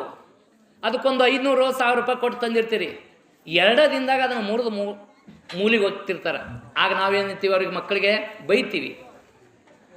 ಬೈತೀವಿ, ತಲೆ ತಾಪ ಮಾಡ್ಕೊತೀವಿ, ಒಂದು 4 ಹೇಟ ಹೊಡಿತೀವಿ, ಏನೇನೋ ಮಾಡ್ತೀವಿ. ಯಾಕೆ? ನೋಡಿ ಸುಮ್ಮ ಕುಂದ್ರೋದಿಲ್ಲ, ನೋಡಿ ನಾವೇನು ಮಾಡೋದಿಲ್ಲ, ಸುಮ್ಮ ಕೊಡೋದಿಲ್ಲ. ಯಾಕೆ? ನೋಡಿ ತಾಪವಾಗೋದೇ ಸಂಸಾರ. ನೋಡಿ ತಲೆ ತಾಪ ಮಾಡ್ಕೋತೀವಲ್ಲ, ಇದೇ ಸಂಸಾರ. ಇದರ ಆಚೆ ಬಂದರೆ ಸಂಸಾರ ಅನ್ನುವಂಥದ್ದು ಸರ್ಸಾರ ಆಗತ್ತೆ, ಸಂಸಾರ ಅನ್ನುವಂಥದ್ದು ಸಸಾರ ಆಗತ್ತೆ. ಕೇಳ್ದಂಗಿರು. ಈಗ ಭಾಳ ಮಂದಿ ಇರ್ತಾರೆ, ಏನು ನಿಮ್ಮ ತಲೆಯಾಗ ಏನೋ ತಂದು ಹೇಳ್ಬಿಡ್ತಾರ, ನಿಮ್ಮ ತಲೆಯಾಗ ವಿಚಾರ ತಂದು ಹೇಳ್ಬಿಡ್ತಾರ. ನೀ ಕೇಳಿಲ್ಲ ಅನಿಸುತ್ತಿ ಏನು? ಮೊನ್ನೆ ನಾನು ಕುಡಿದ್ನಪ್ಪ, ನಿನ್ನ ಬಗ್ಗೆ ಭಾಳ ಕೆಟ್ಟದಾಗಿ ಮಾತಾಡಿದವ, ನಿನ್ನ ಬಗ್ಗೆ ಭಾಳ ಕೆಟ್ಟದಾಗಿ ಮಾತಾಡಿದ. ಇದನ್ನು ಕೇಳಿಸ್ಕೊಂಡಾರ ನಾವೇನು ಮಾಡ್ತೀವಿ? ಸುಮ್ಮಿರ್ತೀವನ್ರಿ. ಹೌದಾ, ಹಿಂಗಂದ ಮಗ, ತಗೋ ಅಂಡ್ಗಚ್ಚಿ ಹಾಕಿ ನಡಿ ಹೋಗೋಣ ಅಂತ ಹೇಳ್ಕೊಂಡು ಅಲ್ವಾ? ಕೆಲವ್ರು ಇರ್ತಾರೆ, ಮನಸ್ಸು ಕೆಡ್ಸಕ್ಕೆ ಇರ್ತಾರೆ. ಅವರು ಏನಾರ ಇದ್ದದ್ದು ಸತ್ಯಾಸತ್ಯತೆಯನ್ನು ಪ್ರತ್ಯಕ್ಷ ಕಂಡ್ರು ಪ್ರಮಾಣಿಸಿ ನೋಡ್ಲಾರ್ದನ ಏನಾರ ತಂದು ಕಿವ್ಯಾಗ ಹುಳ ಬಿಡ್ತಾರ. ಕಿವ್ಯಾಗ ಹುಳ ಬಿಟ್ಟಾಗ ನಿನ್ನಲ್ಲಿ ಅಂತಃಕರಣ ಇದೆ, ನಿನ್ನಲ್ಲಿ ಆತ್ಮ ಇದೆ, ನಿನ್ನಲ್ಲಿ ಮನಸ್ಸೈತಿ. ಕೇಳಿಸ್ಕೊಂಡು ಸತ್ಯಾಸತ್ಯತೆಯನ್ನು ತಿಳ್ಕೊಂಡು ನೀನೇನು ಮಾಡು, ನಿರ್ಧಾರ ತಗೋ. ದುಡುಕಿನ ಕೈಯಾಗ ಮನಸ್ಸು ಕೊಡಬೇಡ. ಯಾಕೆ? ನಮಗೇನಾಗ್ತವೆ ಇಂಥ ತಾಪಗಳೇ ನಮ್ಮ ಮನಸ್ಸನ್ನು ಏನು ಮಾಡ್ತಾ ಇದ್ದಾವಪ್ಪ ಅಂತಂದ್ರೆ, ಒಂದಷ್ಟು ನಮ್ಮ ಮನಸ್ಸಿನ ವಿಕಾರ ಮಾಡಿಬಿಡ್ತಾವೆ. ಅದಕ್ಕೆ ಈ ಮನಸ್ಸು ವಿಕಾರ ಮಾಡುವಂಥ ಸನ್ನಿವೇಶಗಳು ಬಹಳ ಸಿಗ್ತಾವೆ ನಮಗೆ. ಕೇಳಿಸ್ಕೊಂಡಾಗ ಸ್ವಲ್ಪ ಸಮಾಧಾನದಿಂದ, ಹೌದಾ ಹಿಂಗಂದ್ರೆ ಆಯ್ತು ನೋಡೋಣ, ವಿಚಾರ ಮಾಡೋಣ ಅಂತ ಅನ್ನೋದಿಲ್ಲ. ಅನ್ನೋದಿಲ್ಲ. ಯಾಕೆ ಅನ್ನೋದಿಲ್ಲ? ನಾವು ಸಂಸಾರಿಗಳು. ನಮ್ಮ ಮನಸ್ಸನ್ನು ಹೆಂಗೆ ತಂಪು ಮಾಡಬೇಕು, ತಣ್ಣಗಿರ್ಬೇಕು ನಮಗೆ ಗೊತ್ತಿಲ್ಲ. ಆ ಮನಸ್ಸು ಕೆಡಿಸಿದಾಗ, ಆ ಮನಸ್ಸು ಇಂಥ ಶಬ್ದಗಳನ್ನು ಕೇಳಿದಾಗ ವ್ಯಾಘ್ರ ಆಗತ್ತೆ. ಆಯಿತು, ಕೇಳಿಸ್ಕೊಂಡ್ರೆ ಸುಮ್ಮನೆ ಇರೋದಿಲ್ಲಲ್ಲ. ಇದೇ ಬುದ್ಧ ನಮಗೆ ಕಲಿಸ್ಕೊಡೋದು ಏನಂದರೆ, ಕೇಳ್ದಂಗಿರು, ಮಾಡ್ದಂಗಿರು. ಮಾಡು ನೀನು ಸೇವಾ. ನಾನಾ ಮಾಡಿ ನನ್ನ ಹೋಗಬೇಡ. ನಾವು ಯಾರೂ ಮಾಡೋದಿಲ್ಲ, ಎಲ್ಲ ಭಗವಂತ ಮಾಡಿಸ್ತಾನೆ ನಮ್ಮ ಕೈಯಾಗ. ಇಲ್ಲಿ ನಾನು ಮಾತಾಡಕತ್ತೀನಿ ಅಂದ್ರೆ ನಾ ಭಾರಿ ಅಂತ ನಾ ತಿಳ್ಕೊಂಡಿದ್ದೆ ಅಂದ್ರೆ ನನ್ನಂಥ ಮೂರ್ಖನ ಯಾರೂ ಅಲ್ಲ. ಭಗವಂತನ ಅನುಗ್ರಹ, ನಿಮ್ಮೆಲ್ಲರ ಅನುಗ್ರಹ ಐತೆ ಅಂತ ತಿಳ್ಕೊಂಡು ನಾನಿಲ್ಲಿ ಏನೋ ಒಂದಿಷ್ಟು ವಿಚಾರಗಳನ್ನು, ತೊದಲೆ ನುಡಿಗಳನ್ನು ಹೇಳಾಕತ್ತೀನಿ. ನಾನ ಭಾರಿ ಅಂತ ತಿಳ್ಕೊಂಡು ಅಂದ್ರೆ ಇವತ್ತು ನಾಳಿಂದ ನನ್ನ ಏರುಮುಖ ಏನೈತಲ್ಲ ಅದು ಬಿದ್ದೋಗುತ್ತೆ. ಹೆಂಗೆ ಗಾಳಿಪಟ ನಾನು ಭಾಳ ಚಂದ ಹಾರಾಕತ್ತೀನಿ, ನಾನೇ ಭಾರಿ ಅಂತೇಳಿ ಅಂತಂದ್ರೆ ಅದ್ರ ಹಿಂದೆ ಸಪೋರ್ಟ್ ಮಾಡಿರುವಂಥ ಆ ಸೂತ್ರ ಬಾಲಂಗೋಚಿ ಏನಾದರೂ ಕಳಚಿಬಿಟ್ರೆ ಆ ಹಾರಿದ ಪಟ ತಿರುಗಿ ಬಿದ್ದು ಬಿಡ್ತೈತಿ. ಯಾವತ್ತಿಗೂ ಮನುಷ್ಯ ಎಷ್ಟೇ ಎತ್ತರವಾಗಿ ಬೆಳೆದ್ರೂ ಕೂಡ ಏನನ್ನಬಾರ್ದು, ನಾನು ಅನ್ನುವಂಥ ಅಹಂಕಾರವನ್ನು ತಗೋಬಾರ್ದು. ಎಷ್ಟೇ ಮಾಡು, ನೀನು ಏನೇ ಮಾಡು, ಸೇವಾ ಮನೋಭಾವದಿಂದ ಮಾಡು. ಆದ್ರೆ ನೀ ಮಾಡಿದರೂ ಕೂಡ ನಾ ಮಾಡೀನಿ ಅಂತ ಹೇಳ್ಕೋಬೇಡ. ಯಾಕಂದ್ರೆ ಜಗತ್ತಿನಾಗ ಎಂಥೆಂಥವರು ಏನೇನೋ ಮಾಡಿ ಹೋಗ್ಯಾರ. ಅದಕ್ಕೆ ಡಿ ವಿ ಜಿಯವರು ಒಂದು ಕಡೆಗೆ ಹೇಳ್ತಾರೆ, ಅಕ್ಕಿಯೊಳಗನ್ನವನು ಮೊದಲಾರು ಕಂಡವರು, ಅಕ್ಕರದ ಬರಹಕ್ಕೆ ಮೊದಲಿಗರಾರು, ಲೆಕ್ಕವಿರಿಸಿಲ್ಲ ಜಗತ್ತನ್ನಾದಿ ಬಂಧುಗಳ, ದಕ್ಕುವುದೇ ಜಸ ನಿನಗೆ ಮಂಕುತಿಮ್ಮ ಅಂತ ಹೇಳ್ತಾರೆ. ಎಷ್ಟು ಅದ್ಭುತ! ಈ ಅಕ್ಕಿ ಒಳಗ ಅನ್ನ ಮಾಡ್ಕೊಂಡು ಉಣ್ಬೇಕನ್ನುವಂಥದ್ದು ಮೊದಲು ಯಾರು ಕಂಡಿಡ್ತಾರೆ ಹೇಳ್ರಿ? ಯಾರಿಗಾರ ಗೊತ್ತೈತಿ? ಈಗ ನಾವು ಬರೆಯುವಂಥ ಅಕ್ಷರ ಆ ಇವೇನು ಶಬ್ದಗಳು ಅಕ್ಷರಗಳದಾವಲ್ಲ, ಇವನು ಹಿಂಗೇ ಬರಿಬೇಕಂತ ತಿಳ್ಕೊಂಡು ಮೊದಲು ಯಾರು ಕಲಿಸ್ಕೊಟ್ಟಾರ? ಹಿಂಗೆ ಈ ಜಗತ್ತಿನಲ್ಲಿ ಅನೇಕ ವಿಚಾರಗಳಿಗೆ ಮೊದಲಿಗರದಾರ. ಅವ್ರು ಯಾರ್ದು ಹೆಸರು ನಮಗೆ ಗೊತ್ತಿಲ್ಲ. ಅಂಥ ಮಹಾನುಭಾವರ ಇಲ್ಲಿ ಏನಾಗ್ಯಾರ, ಅವ್ರ ಹೆಸರು ಗೊತ್ತಿಲ್ಲ. ನಾನು ಸಾಮಾನ್ಯ ಹುಲ್ಲು ಮಾನವ, ನೀನೊಂದು ಏನೋ ಒಳ್ಳೇದು ಮಾಡಿ ನಾ ಮಾಡೀನಿ ಅಂತ ತಿಳ್ಕೊಂಡು ಮಾಡೀನಿ ಅಂತೇಳಿ ಮನಸ್ಸಿನಾಗ ಅನ್ಕೋಬೇಡ. ಮಾಡಿ ಕೆಟ್ಟರೋ ಮನವಿಲ್ಲದೆ, ನೀಡಿ ಕೆಟ್ಟರೋ ನಿಜವಿಲ್ಲದೆ. ಬರೇ ನಾವು ಮಾಡ್ತೀವಿ, ಮಾಡಿ ನಾನಾ ಮಾಡೀನಿ ಅಂದ್ವಿ ಅಂದ್ರೆ ಯಾರೂ ಅದನ್ನು ಒಪ್ಪಿಕೊಳ್ಳೋದಿಲ್ಲ. ನಾನು ನೀಡಾಕತ್ತೀನಿ, ನಾನು ಭಾಳ ಏನು ದಾನಸೂರ ಕರ್ಣ ನಂಗೆಲ್ಲ ಕೊಡಾಕತ್ತೀನಿ ಅಂತೇಳಿ ಡಂಗ್ರ ಸಾರಿದ್ರೆ ಯಾರೂ ನಂಬೋದಿಲ್ಲ. ಮಾಡ್ದಂಗಿರು, ಕೇಳ್ದಂಗಿರು, ನೋಡ್ದಂಗಿರು. ತಾಪ ಮಾಡ್ಕೋಬೇಡ, ಮನಸ್ಸಿಗೆ ತಾಪ ಮಾಡ್ಕೊಂಡು ಆ ತಾಪದಿಂದ ಏನಾಗತ್ತಪ್ಪ ಅಂತಂದ್ರೆ ನನಗೇ ನಷ್ಟ ಆಗತ್ತೆ ಹೊರತು ಬೇರಾರಿಗೂ ಕೂಡ ನಷ್ಟ ಆಗೋದಿಲ್ಲ ಅನ್ನುವಂಥದ್ದನ್ನು ನಾವು ತಿಳ್ಕೋಬೇಕು. ಅದಕ್ಕೆ ನಮ್ಮ ಏನು ಸಂಗೀತ ಬಳಗ ತಾವುಗಳು ಒಂದು ವಚನದ ಮೂಲಕ ಈ ಒಂದು ಕಾರ್ಯಕ್ರಮದ ಮಧ್ಯದಲ್ಲಿ ತಮಗೆ ಅವಕಾಶವನ್ನು ನಮ್ಮ ಎಲ್ಲ ಹಿರಿಯರು ಕೊಡುವಂಥ ಮಾರ್ಗದರ್ಶನ ನೀಡ್ಯಾರ. ಆ ಹಿನ್ನೆಲೆಯಲ್ಲಿ ಮನಸ್ಸು ಯಾಕೆ ತಾಪ ಆಗುತ್ತೆ ಅನ್ನೋಂಥದ್ದನ್ನು ಮುಂದಿನ ವಿಚಾರಗಳನ್ನು ಹೇಳೋಕ್ಕಿಂತ ಮುಂಚೆ ತಮ್ಮ ಸಂಗೀತ ಸೇವೆ ನೀಡಬೇಕಂತ ತಮ್ಮೆಲ್ಲರಲ್ಲಿ ವಿನಂತಿ ಮಾಡ್ಕೊತಾ ಇದ್ದೀನಿ. ಹಾಗೆ ನನ್ನ ಜೊತೆಗೆ ಇವತ್ತು ನನ್ನ ಸಂಗಡಿಗರಾಗಿ ಬಂದಿರುವಂಥ ನನ್ನ ಸ್ನೇಹಿತರು, ಮಾಜಿ ಸೈನಿಕರು, ಹಾಗೆ ಭಜನೆಯಲ್ಲಿ ಕೂಡ ಭಾಳ ಪ್ರಾವೀಣ್ಯತೆಯನ್ನು ಪಡ್ಕೊಂಡಿರುವಂಥ ಶರಣಶ್ರೀ ರಮೇಶ್ ಭೀಮನಗೌಡರವರು ಕೂಡ ತಮ್ಮ ತತ್ವ ಪದವನ್ನು ಸಾದರಪಡಿಸಬೇಕಂತ ತಮ್ಮೆಲ್ಲರ ಜೋರಾದ ಚಪ್ಪಾಳೆ ಮೂಲಕ ಆ ಶರಣರಲ್ಲಿ ವಿನಂತಿ ಮಾಡಿಕೊಳ್ತಾ ಇದ್ದೀನಿ.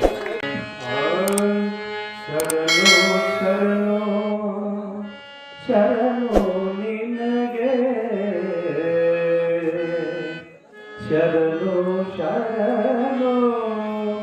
ಶರಣೋ ನಿನಗೆ, ಶರಣೋ ನಿನಗೆ, ಶರಣಂಬೆ ವಿಠಲ, ಶರಣೋ ನಿನಗೆ, ಶರಣಂಬೆ ವಿಠಲ.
ಭಗವಾನ್ ಬುದ್ಧರ ಮಾತುಗಳನ್ನು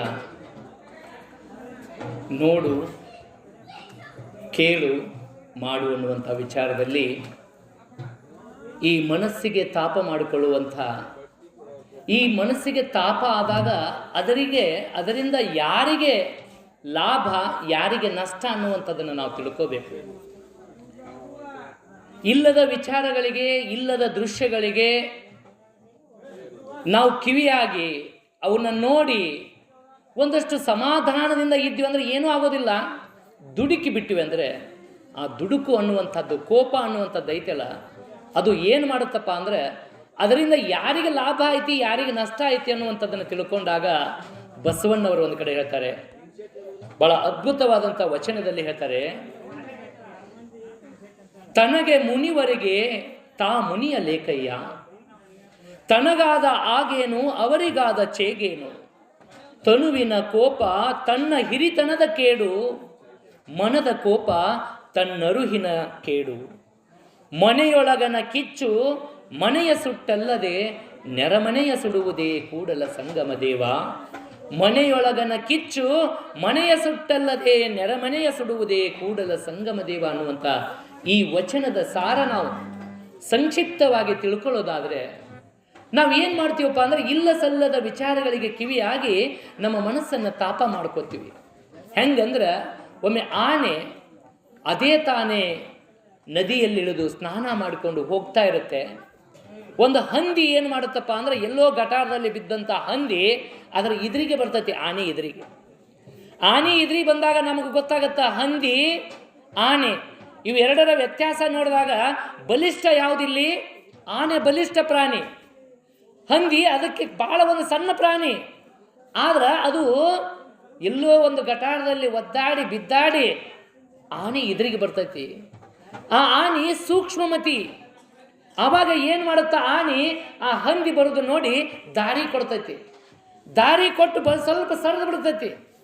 ಸರಿಯನ ಹಂದಿ ಮುಂದೆ ಹೋಗಿ ವಿಚಾರ ಮಾಡ್ತೈತಿ, ಅಬಾಬಾಬಾಬಾ ಎಂಥ ನಾನು ಬಲಶಾಲಿ, ಎಂಥ ಬಲಶಾಲಿ ನಾನು. ಆನಿ ಅಂತ ಆನಿನ ನನ್ನ ನೋಡಿ ಅಂಜ ಆ ಕಡೆ ದೂರ ಸರಿತಿ ಒಂದು ತಿಳ್ಕೊಂಡು ಬಡಾಯಿ ಕೊಚ್ಕೊಳಕತ್ತೈತಿ. ನಾ ಬರೋದು ನೋಡಿ ಆನೆ ಅಂಜ್ಕೊಂತು ತರ ನಡಿಗೆ ಆ ಕಡೆ ಹೋತು ಅಂತ ತಿಳ್ಕೊಂಡು ಹೇಳಾಕತ್ತೈತಿ.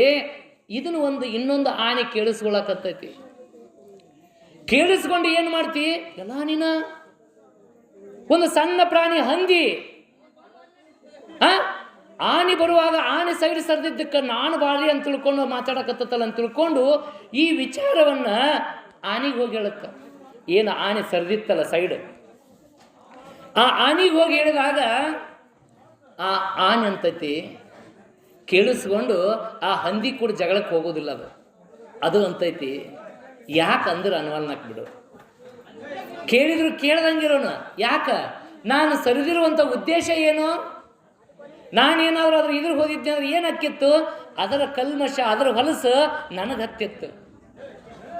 ನನಗತ್ತಿತ್ತಲ್ಲ. ಯಾಕಂದ್ರೆ ಅನ್ವಾಲ್ದಾಗ ಬಿಡು ಅಂತ ತಿಳ್ಕೊಂಡು ಆನೆ ಏನು ಮಾಡ್ತೈತಿ? ಸಮಾಧಾನ ಮಾಡ್ಕೋತೈತಿ. ಆದರೂ ಬಿಡುದಿಲ್ಲ. ಏನು ನಿನ್ನ ಸಾಮರ್ಥ್ಯ?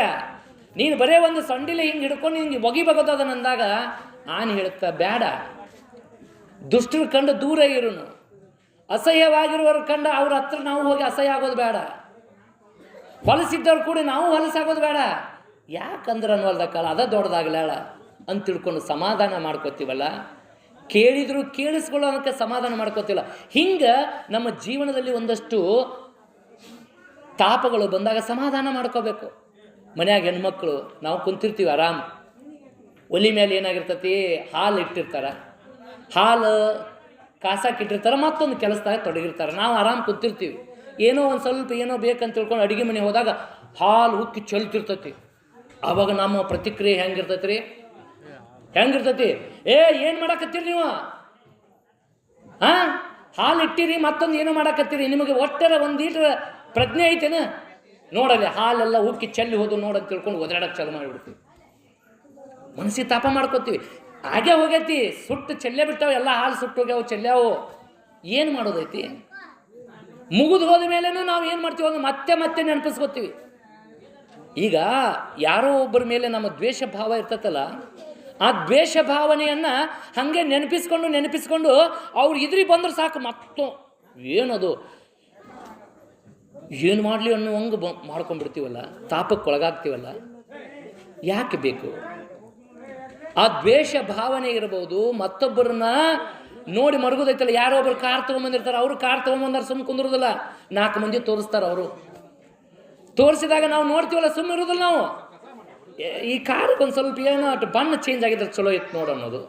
ಈಗ ಮನೆ ಕಟ್ಸಿರ್ತಾರೆ, ಅವರು ಪಾಪ ಮನೆ ಹೆಂಗೆ ಕಟ್ಸಿವಿ ಅಂತ ತೋರ್ಸಕ್ಕಂತ ಕರ್ಕೊಂಡು ಹೋಗಿರ್ತಾರೆ. ಅವ್ರಿಗೆ ಏನು ಮಾಡ್ತೀರಿ ನೀವು? ಸುಮ್ಮನೆ ನೋಡಿ ಚಲೋ ಆಯ್ತು ಅಂತ ಹೇಳೋದಿಲ್ಲ. ಈ ಎಲ್ಲ ಚಲೋ ಆಗೈತಿ, ಈ ಕಿಟಕಿ ಇಲ್ಲಿ ಹಚ್ಚಿರಲ್ಲ, ಇದು ಸ್ವಲ್ಪ ವಾಸ್ತು ದೋಷ ಆಗತ್ತೆ ಇದೆ ಅನ್ನೋದು ಅವ್ರಿಗೆ ತಲೆ ಹುಳ ಬಿಟ್ಬಿಡೋದು. ಎಲ್ಲ ಚಲೋ ಆಗೈತಿ, ಇವ್ರಿಗೆ ಎಲ್ಲ ಗೊತ್ತೈತಿ, ಎಲ್ಲ ಚಲೋ ಆಗೈತೆ ಅಂತೇಳಿ ಒಟ್ಟು ಕೆಡಿಸ್ಬೇಕಲ್ಲ, ಅವ್ರ ತಲೆಯಾಗ ಏನೋ ಒಂದು ಹುಳ ಬಿಡಬೇಕಲ್ಲ. ಈ ಆಲೋಚನೆಯಲ್ಲಿ ಏನು ಮಾಡ್ತಾರೆ ಅಂದ್ರೆ ಕೆಲವರು ಇರ್ತಾರೆ ಅವರು.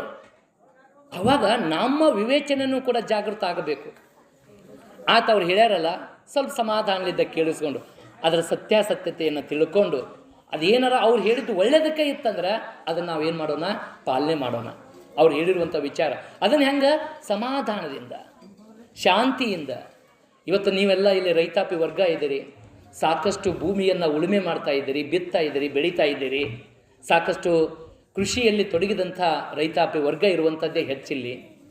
ಹಿಂಗೆ ಒಬ್ಬ ರೈತ ಶರಣ ಬರ್ತಾನೆ 12ನೇ ಶತಮಾನದಲ್ಲಿ. ಶರಣ ಗೊಗ್ಗಯ್ಯ, ಕೃಷಿ ಕೆಲಸ ಮಾಡ್ತಾ ಇರುವಂಥ ಗೊಗ್ಗಯ್ಯ ಒಂದು 10 ಎಕರೆ ಜಮೀನಲ್ಲಿ ಒಂದು ಸುಂದರವಾದಂಥ ಜಮೀನನ್ನು ನಿರ್ಮಾಣ ಮಾಡಿ ಫಸಲು ಬೆಳೀತಾ ಇರ್ತಾನೆ. ಹಿಂಗೆ ಅಲ್ಲಮರು ಆ ದಾರಿಯಲ್ಲಿ ಹೊಕ್ಕಿರ್ತಾರೆ. ಅಲ್ಲಮ ಪ್ರಭುಗಳು ಹೋಗುವಾಗ ಆ ಗೊಗ್ಗಯ್ಯ ಏನು ಮಾಡ್ತಾನೆ ಅಂದರೆ, ಬನ್ನಿ ಗುರುಗಳ, ನಾನು ಹೊಲ ಮಾಡೀನಿ, ಹೆಂಗೆ ಬೆಳೆದೀನಿ ನೋಡಿ ಬರ್ರಿ ಅಂತ ತಿಳ್ಕೊಂಡು ನೋಡಕ್ಕೆ ಕರ್ಕೊಂಡು ಹೋಗ್ತಾನ.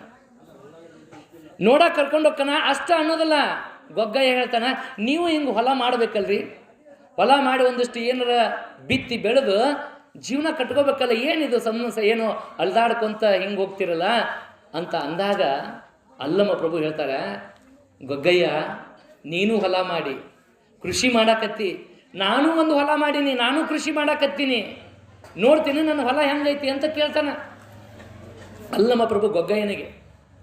ನಾನು ಒಂದು ಹೊಲ ಮಾಡೀನಿ, ನಾನು ಕೃಷಿ ಮಾಡಾಕತ್ತೀನಿ, ಆದರೆ ನನ್ನ ಕೃಷಿ ಹೆಂಗೈತೆ ಅಂದ್ರೆ ಇನ್ನೊಬ್ರು ಬಂದು ಅಲ್ಲಿ ಹೊಲ ಮಾಡಕ್ಕೆ ಬರೋದಿಲ್ಲ. ನಿನ್ನ ಹೊಲ ನಿನಗೇನಾರ ಆಪತ್ತು ಬಂದ್ರೆ ಮತ್ತೊಬ್ರಿಗೆ ನೀ ಹೊಲನ ಮಾಡಕ್ಕೆ ಕೊಡ್ಬೋದು, ಆದರೆ ನನ್ನ ಹೊಲ ಮಾಡಕ್ಕೆ ಬರೋದಿಲ್ಲ. ಎಷ್ಟೊತ್ತಿದ್ರು ನಾನೇ ಮಾಡಬೇಕು, ಹೊಲವನ್ನು ನಾನೇ ಉಳುಮೆ ಮಾಡಬೇಕು, ಬಿತ್ತಬೇಕು, ಬೆಳಿಬೇಕು. ಅಂಥ ಹೊಲ ಮಾಡಿನೋ ನೋಡ್ತೀನೋ ಅಂತ ಕೇಳ್ತಾನೆ ಅಲ್ಲಮ ಪ್ರಭು. ಆಗ ಗೊಗ್ಗಯ್ಯ ಚಿಂತಿತನಾಗ್ತಾನೆ. ಏನು ಹೇಳಕತ್ತಾರೆ ಇವರು? ಏನೂ ಇಲ್ಲ, ಯಾವ ಹೊಲನೂ ಇಲ್ಲ, ಏನೂ ಇಲ್ಲ, ಹೊಲ ಮಾಡೀನಿ ಅನ್ನಕತ್ತಾರ. ಎಂಥ ಹೊಲ ಮಾಡೀನಿ ಅಂತ ತಿಳ್ಕೊಂಡು ಅಲ್ಲಮ ಪ್ರಭುಗಳು ಹೇಳ್ತಾರೆ, ಹೆಂಗೆ ಭಗವಾನ್ ಬುದ್ಧರು ಉಪದೇಶ ಕೊಟ್ಟರಲ್ಲ, ಹಂಗೆ ಅಲ್ಲಮರ ಉಪದೇಶದ ವಚನಗಳು ಕೂಡ ನಮ್ಮ ಬದುಕಿನಲ್ಲಿ ನಾವು ಏನಾಗಬೇಕು ಅನ್ನುವಂಥದ್ದನ್ನು ನಮ್ಮ ಚಿಂತನೆ ಮಾಡಲಿಕ್ಕೆ ಹಚ್ಚತ್ತೆ. ಬಹುಶಃ ಎಲ್ಲ ರೈತಾಪಿ ವರ್ಗ ಇದ್ದೀರಿ, ತಾವೆಲ್ಲ ಪ್ರತಿನಿತ್ಯ ಬೆಳಗಾಗಿ ಎದ್ದ ತಕ್ಷಣವೇ ಭೂಮಿ ತಾಯಿಗೆ ನಮಸ್ಕಾರ ಮಾಡಿ ಆ ತಾಯಿಯ ಸೇವೆಯನ್ನು ಮಾಡುವಂಥ ಕೈಂಕರ್ಯದಲ್ಲಿ ಇಡೀ ನಾಡಿಗೆ ಅನ್ನ ನೀಡುವಂಥ ರೈತರು, ಅವರ ರೈತರ ಬದುಕು ಇವತ್ತು ಪ್ರತಿಯೊಬ್ಬರೂ ಕೂಡ ಹೊಲವನ್ನು ಮಾಡಬೇಕು. ನಾನು ದೊಡ್ಡ ಆಫೀಸರ್ ಅದೀನಿ, ದೊಡ್ಡ ಅಧಿಕಾರಿ ಅದೀನಿ, ನಾನು ಮಧ್ಯಾಹ್ನ ಅದೀನಿ ಅಂದ್ರೂ ನೀನು ಕೂಡ ಹೊಲ ಮಾಡಬೇಕು, ಬಿತ್ತಬೇಕು, ಬೆಳಿಬೇಕು. ಆದರೆ ನಿಂದು ತೋರಿಕೆ ಹೊಲ ಕಾಣ್ತೈತಿ, ಭೌತಿಕವಾಗೈತಿ, ನನ್ನ ಹೊಲ ಅವ್ಯಕ್ತವಾಗೈತಿ. ಎಂಥ ಹೊಲ ಮಾಡೀನಿ ಕೇಳ್ತೀನಿ ಅಂತ ತಿಳ್ಕೊಂಡು ಅಲ್ಲಮರು ಹೇಳ್ತಾರೆ, ತನುವ ತೋಂಟವ ಮಾಡಿ ಮನವ ಗುದ್ದಲೆ ಮಾಡಿ, ತನುವ ತೋಂಟವ ಮಾಡಿ ಮನವ ಗುದ್ದಲಿಯ ಮಾಡಿ, ಅಗೆದು ಕಳೆದನಯ್ಯ ಭ್ರಾಂತಿಯ ಬೇರ, ಒಡೆದು ಸಂಸಾರದ ಹೆಂಟೆಯ ಬಗಿದು ಬಿತ್ತಿದೆನಯ್ಯ ಬ್ರಹ್ಮ ಬೀಜವ, ಅಖಂಡ ಮಂಡಲವೆಂಬ ಭಾವಿ ಪವನವೇ ರಾಟಾಳ, ಸುಷುಮ್ನ ನಾಳದಿಂದ ಉದಕವ ತಿದ್ದಿ ಬಸವಗೈವಳರು ಹಸಿಗೆಡಿಸಿಹರೆಂದು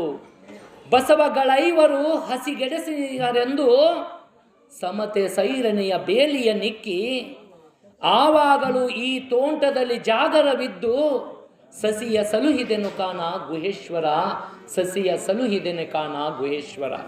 ಎಷ್ಟು ಅದ್ಭುತ! ರೈತರು ನಾವೆಲ್ಲ ಕೂಡ ಭೂಮಿಯನ್ನು ಉತ್ತಿ ಬೆಳಿತೀವಲ್ಲ, ಹಾಗೆ ಈ ದೇಹ ಅನ್ನುವಂಥದ್ದು, ಈ ತನು ಅನ್ನುವಂಥದ್ದು ಐತಲ್ಲ, ಇದೇ ತೋಟ.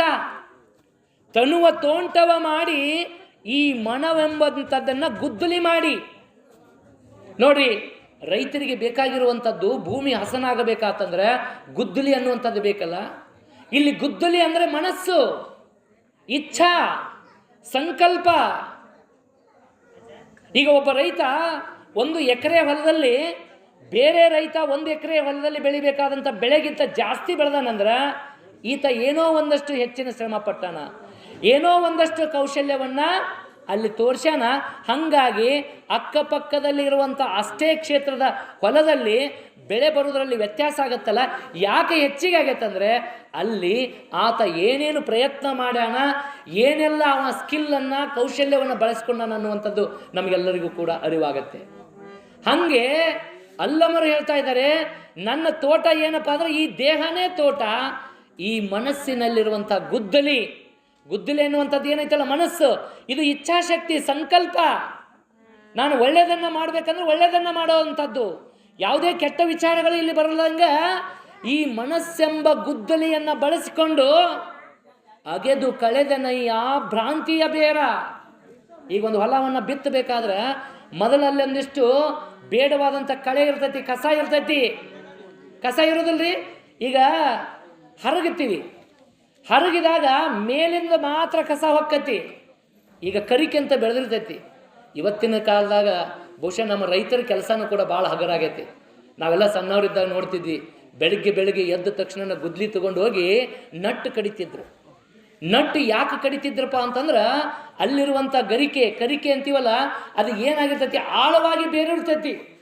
ನಾವು ಮೇಲ್ನೋಟಕ್ಕೆ ಮ್ಯಾಲೆ ಹರಗಿದ್ರೆ ಆ ಬೇರು ಕಿತ್ತು ಹೋಗೋದಿಲ್ಲ.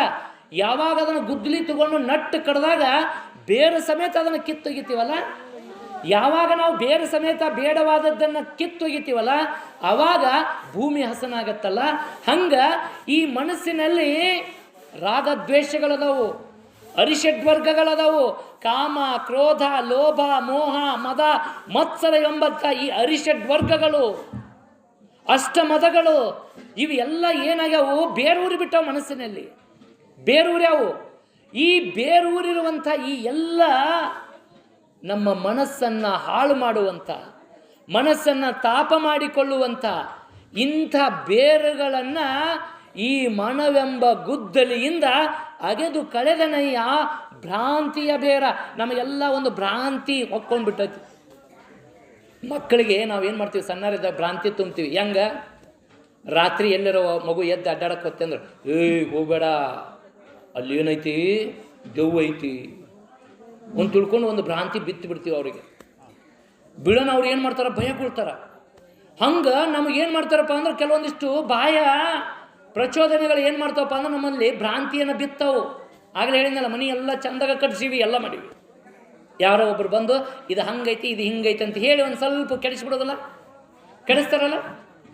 ಹಂಗೆ ಇಲ್ಲಿ ಈ ಮನಸ್ಸಿಗೆ ಬೇಡವಾದಂಥ ವಿಚಾರಗಳನ್ನು ಮಾಡುವಂಥ ಏನು ಪ್ರಲೋಭನೆಗಳದಾವಲ್ಲ, ಮನಸ್ಸನ್ನು ದಾರಿ ತಪ್ಪಿಸುವಂಥ ವಿಚಾರಗಳದಾವಲ್ಲ, ಇವನ್ನೆಲ್ಲ ನಾನು ಅಗೆದು ಕಳೆದೀನಿ. ಹೆಂಗೆ ರೈತರು ಒಂದು ಹಸನಾದ ಹೊಲ ಮಾಡಬೇಕಾದ್ರೆ ಅಲ್ಲಿ ಯಾವುದೋ ಒಂದು ಕಳೆ ಹೆಚ್ಚಾಗಿತ್ತಂದ್ರೆ ಬೆಳೆ ಬರಲಿಕ್ಕೆ ಸಾಧ್ಯ ಐತಿ? ಇಲ್ಲ. ಯಾಕೆ? ಆ ಕಳೆ, ಬೇಡವಾದಂಥ ಕಳೆ ಏನು ಮಾಡುತ್ತೆ, ನಾವು ಕೊಟ್ಟಂಥ ಜೀವಾಮೃತ ಇರ್ಬೋದು, ಅದಕ್ಕೆ ಗೊಬ್ಬರ ಇರ್ಬೋದು, ಅದೆಲ್ಲ ಬೇಕಾದ ಬೆಳೆಗೆ ಬಿಟ್ಟು ತಾನೇ ಅದನ್ನೆಲ್ಲ ತಗೊಂಡು ನಿರೀಕ್ಷಿತ ಬೆಳೆ ಫಸಲು ಬರಲಿಕ್ಕೆ ಸಾಧ್ಯ ಆಗೋದಿಲ್ಲ ಅಂತಿರ್ತಾರೆ ರೈತರು. ಏನು ಮಾರಾಯ, ಹೊಲ ಎಷ್ಟು ಹೊಲಸು ಮಾಡ್ಕೊಂಡು ಸ್ವಲ್ಪ ಚೆಂದಾಗ ಅದನ್ನೆಲ್ಲ ಹಸನು ಮಾಡ್ಕೋಬೇಕಿಲ್ಲ, ಹಸನು ಮಾಡಿ ಬಿತ್ತಬೇಕಿಲ್ಲ ಅಂತ ಹೇಳ್ತೀವಲ್ಲ. ಹಂಗೆ ಬದುಕಿನಲ್ಲಿ ಮನುಷ್ಯನಾದಂಥವನು ಏನು ಮಾಡಬೇಕಪ್ಪ ಅಂತಂದ್ರೆ ಈ ಭ್ರಾಂತಿಯ ಬೇರುಗಳದಾವಲ್ಲ, ಇವುಗಳನ್ನು ಮನಸ್ಸೆಂಬ ಗುದ್ದಲಿಯಿಂದ ತೆಗೆದುಹಾಕಬೇಕು. ಮುಂದೆ ಹೇಳ್ತಾರೆ, ಒಡೆದು ಸಂಸಾರದ ಹೆಂಟೆಯ. ನೋಡ್ರಿ, ಗುದ್ದಲಿಯಿಂದ ಹೆಂಗೆ ಆ ಹೆಂಟೆ, ನಾವು ನಟ್ಟು ಕಡಿದ ಮೇಲೆ ಹೆಂಟೆ ಬಂದಿರ್ತೈತಿ, ಹೆಂಟೆ ಬಂದ ಮೇಲೆ ಹಂಗೆ ಬಿಡ್ತೀವನ್ರಿ, ಮಳೆ ಆಗಿ ಆ ಹೆಂಟೆ ಎಲ್ಲ ಕರಗಿ ಮತ್ತೆ ನಾವು ಏನು ಮಾಡ್ತೀವಿ, ಮಡಿಕೆ ಹೊಡೆದು ಹರಿಗೋ ಮತ್ತೆ ನಾವು ಬಿತ್ತಲಿಕ್ಕೆ ಸಿದ್ಧತೆ ಮಾಡ್ಕೋತೀವಲ್ಲ. ಹಾಗೆ ಈ ಸಂಸಾರವಾದಂಥ ಹೆಂಟೆಯನ್ನು ಒಡೆಯೋದಂದ್ರೆ ಏನು? ಈ ಸಂಸಾರದಲ್ಲಿ ಹೆಂಗಪ್ಪ ಅಂತಂದ್ರೆ ನಾನು ನಾನು ನನ್ನಿಂದ ಎಲ್ಲ ನನ್ನಿಂದಲೇ ಅನ್ನುವಂಥ ಅಹಂಕಾರ ನಮ್ಮೆಲ್ಲರ ತುಂಬಿಬಿಟ್ಟಿರ್ತೈತಿ. ಒಂದು ನೆನಪಿಟ್ಕೊಡ್ರಿ, ಯಾರು ನಾನು ನಾನು ಅಂತ ಅಹಂಕಾರಿಗಳಾಗಿರ್ತಾರ ಅವರೆಲ್ಲರಿಗೂ ಕೂಡ ಒಂದು ಜಲಾಲುದ್ದೀನ್ ರೂಮಿ ಅನ್ನುವಂಥ ಒಬ್ಬ ಅರಬ್ ಕವಿ ಭಾಳ ಅದ್ಭುತವಾಗಿ ಹೇಳ್ತಾನೆ. ಆತ ಹೇಳ್ತಾನೆ, ಒಮ್ಮೆ ಆತ ತನ್ನ ಪ್ರೇಯಸಿಯ ಮನೆ ಬಾಗಿಲು ಬಡದ. ಒಬ್ಬ ಕವಿ ಬರೀತಾನೆ ಜಲಾಲುದ್ದೀನ್ ರೂಮಿ ಅಂತ. ಆತ ತನ್ನ ಪ್ರೇಯಸಿಯ ಮನೆ ಬಾಗಿಲು ಬಡದ, ಒಳಗಿನ ದನಿ ಕೇಳಿತು ಯಾರು ಎಂದು. ಒಳಗಿನ ದನಿ ಕೇಳಿತು ಯಾರು ಎಂದು. ಆಗ ಈತ ಅಂದ ನಾನು ಅಂದ.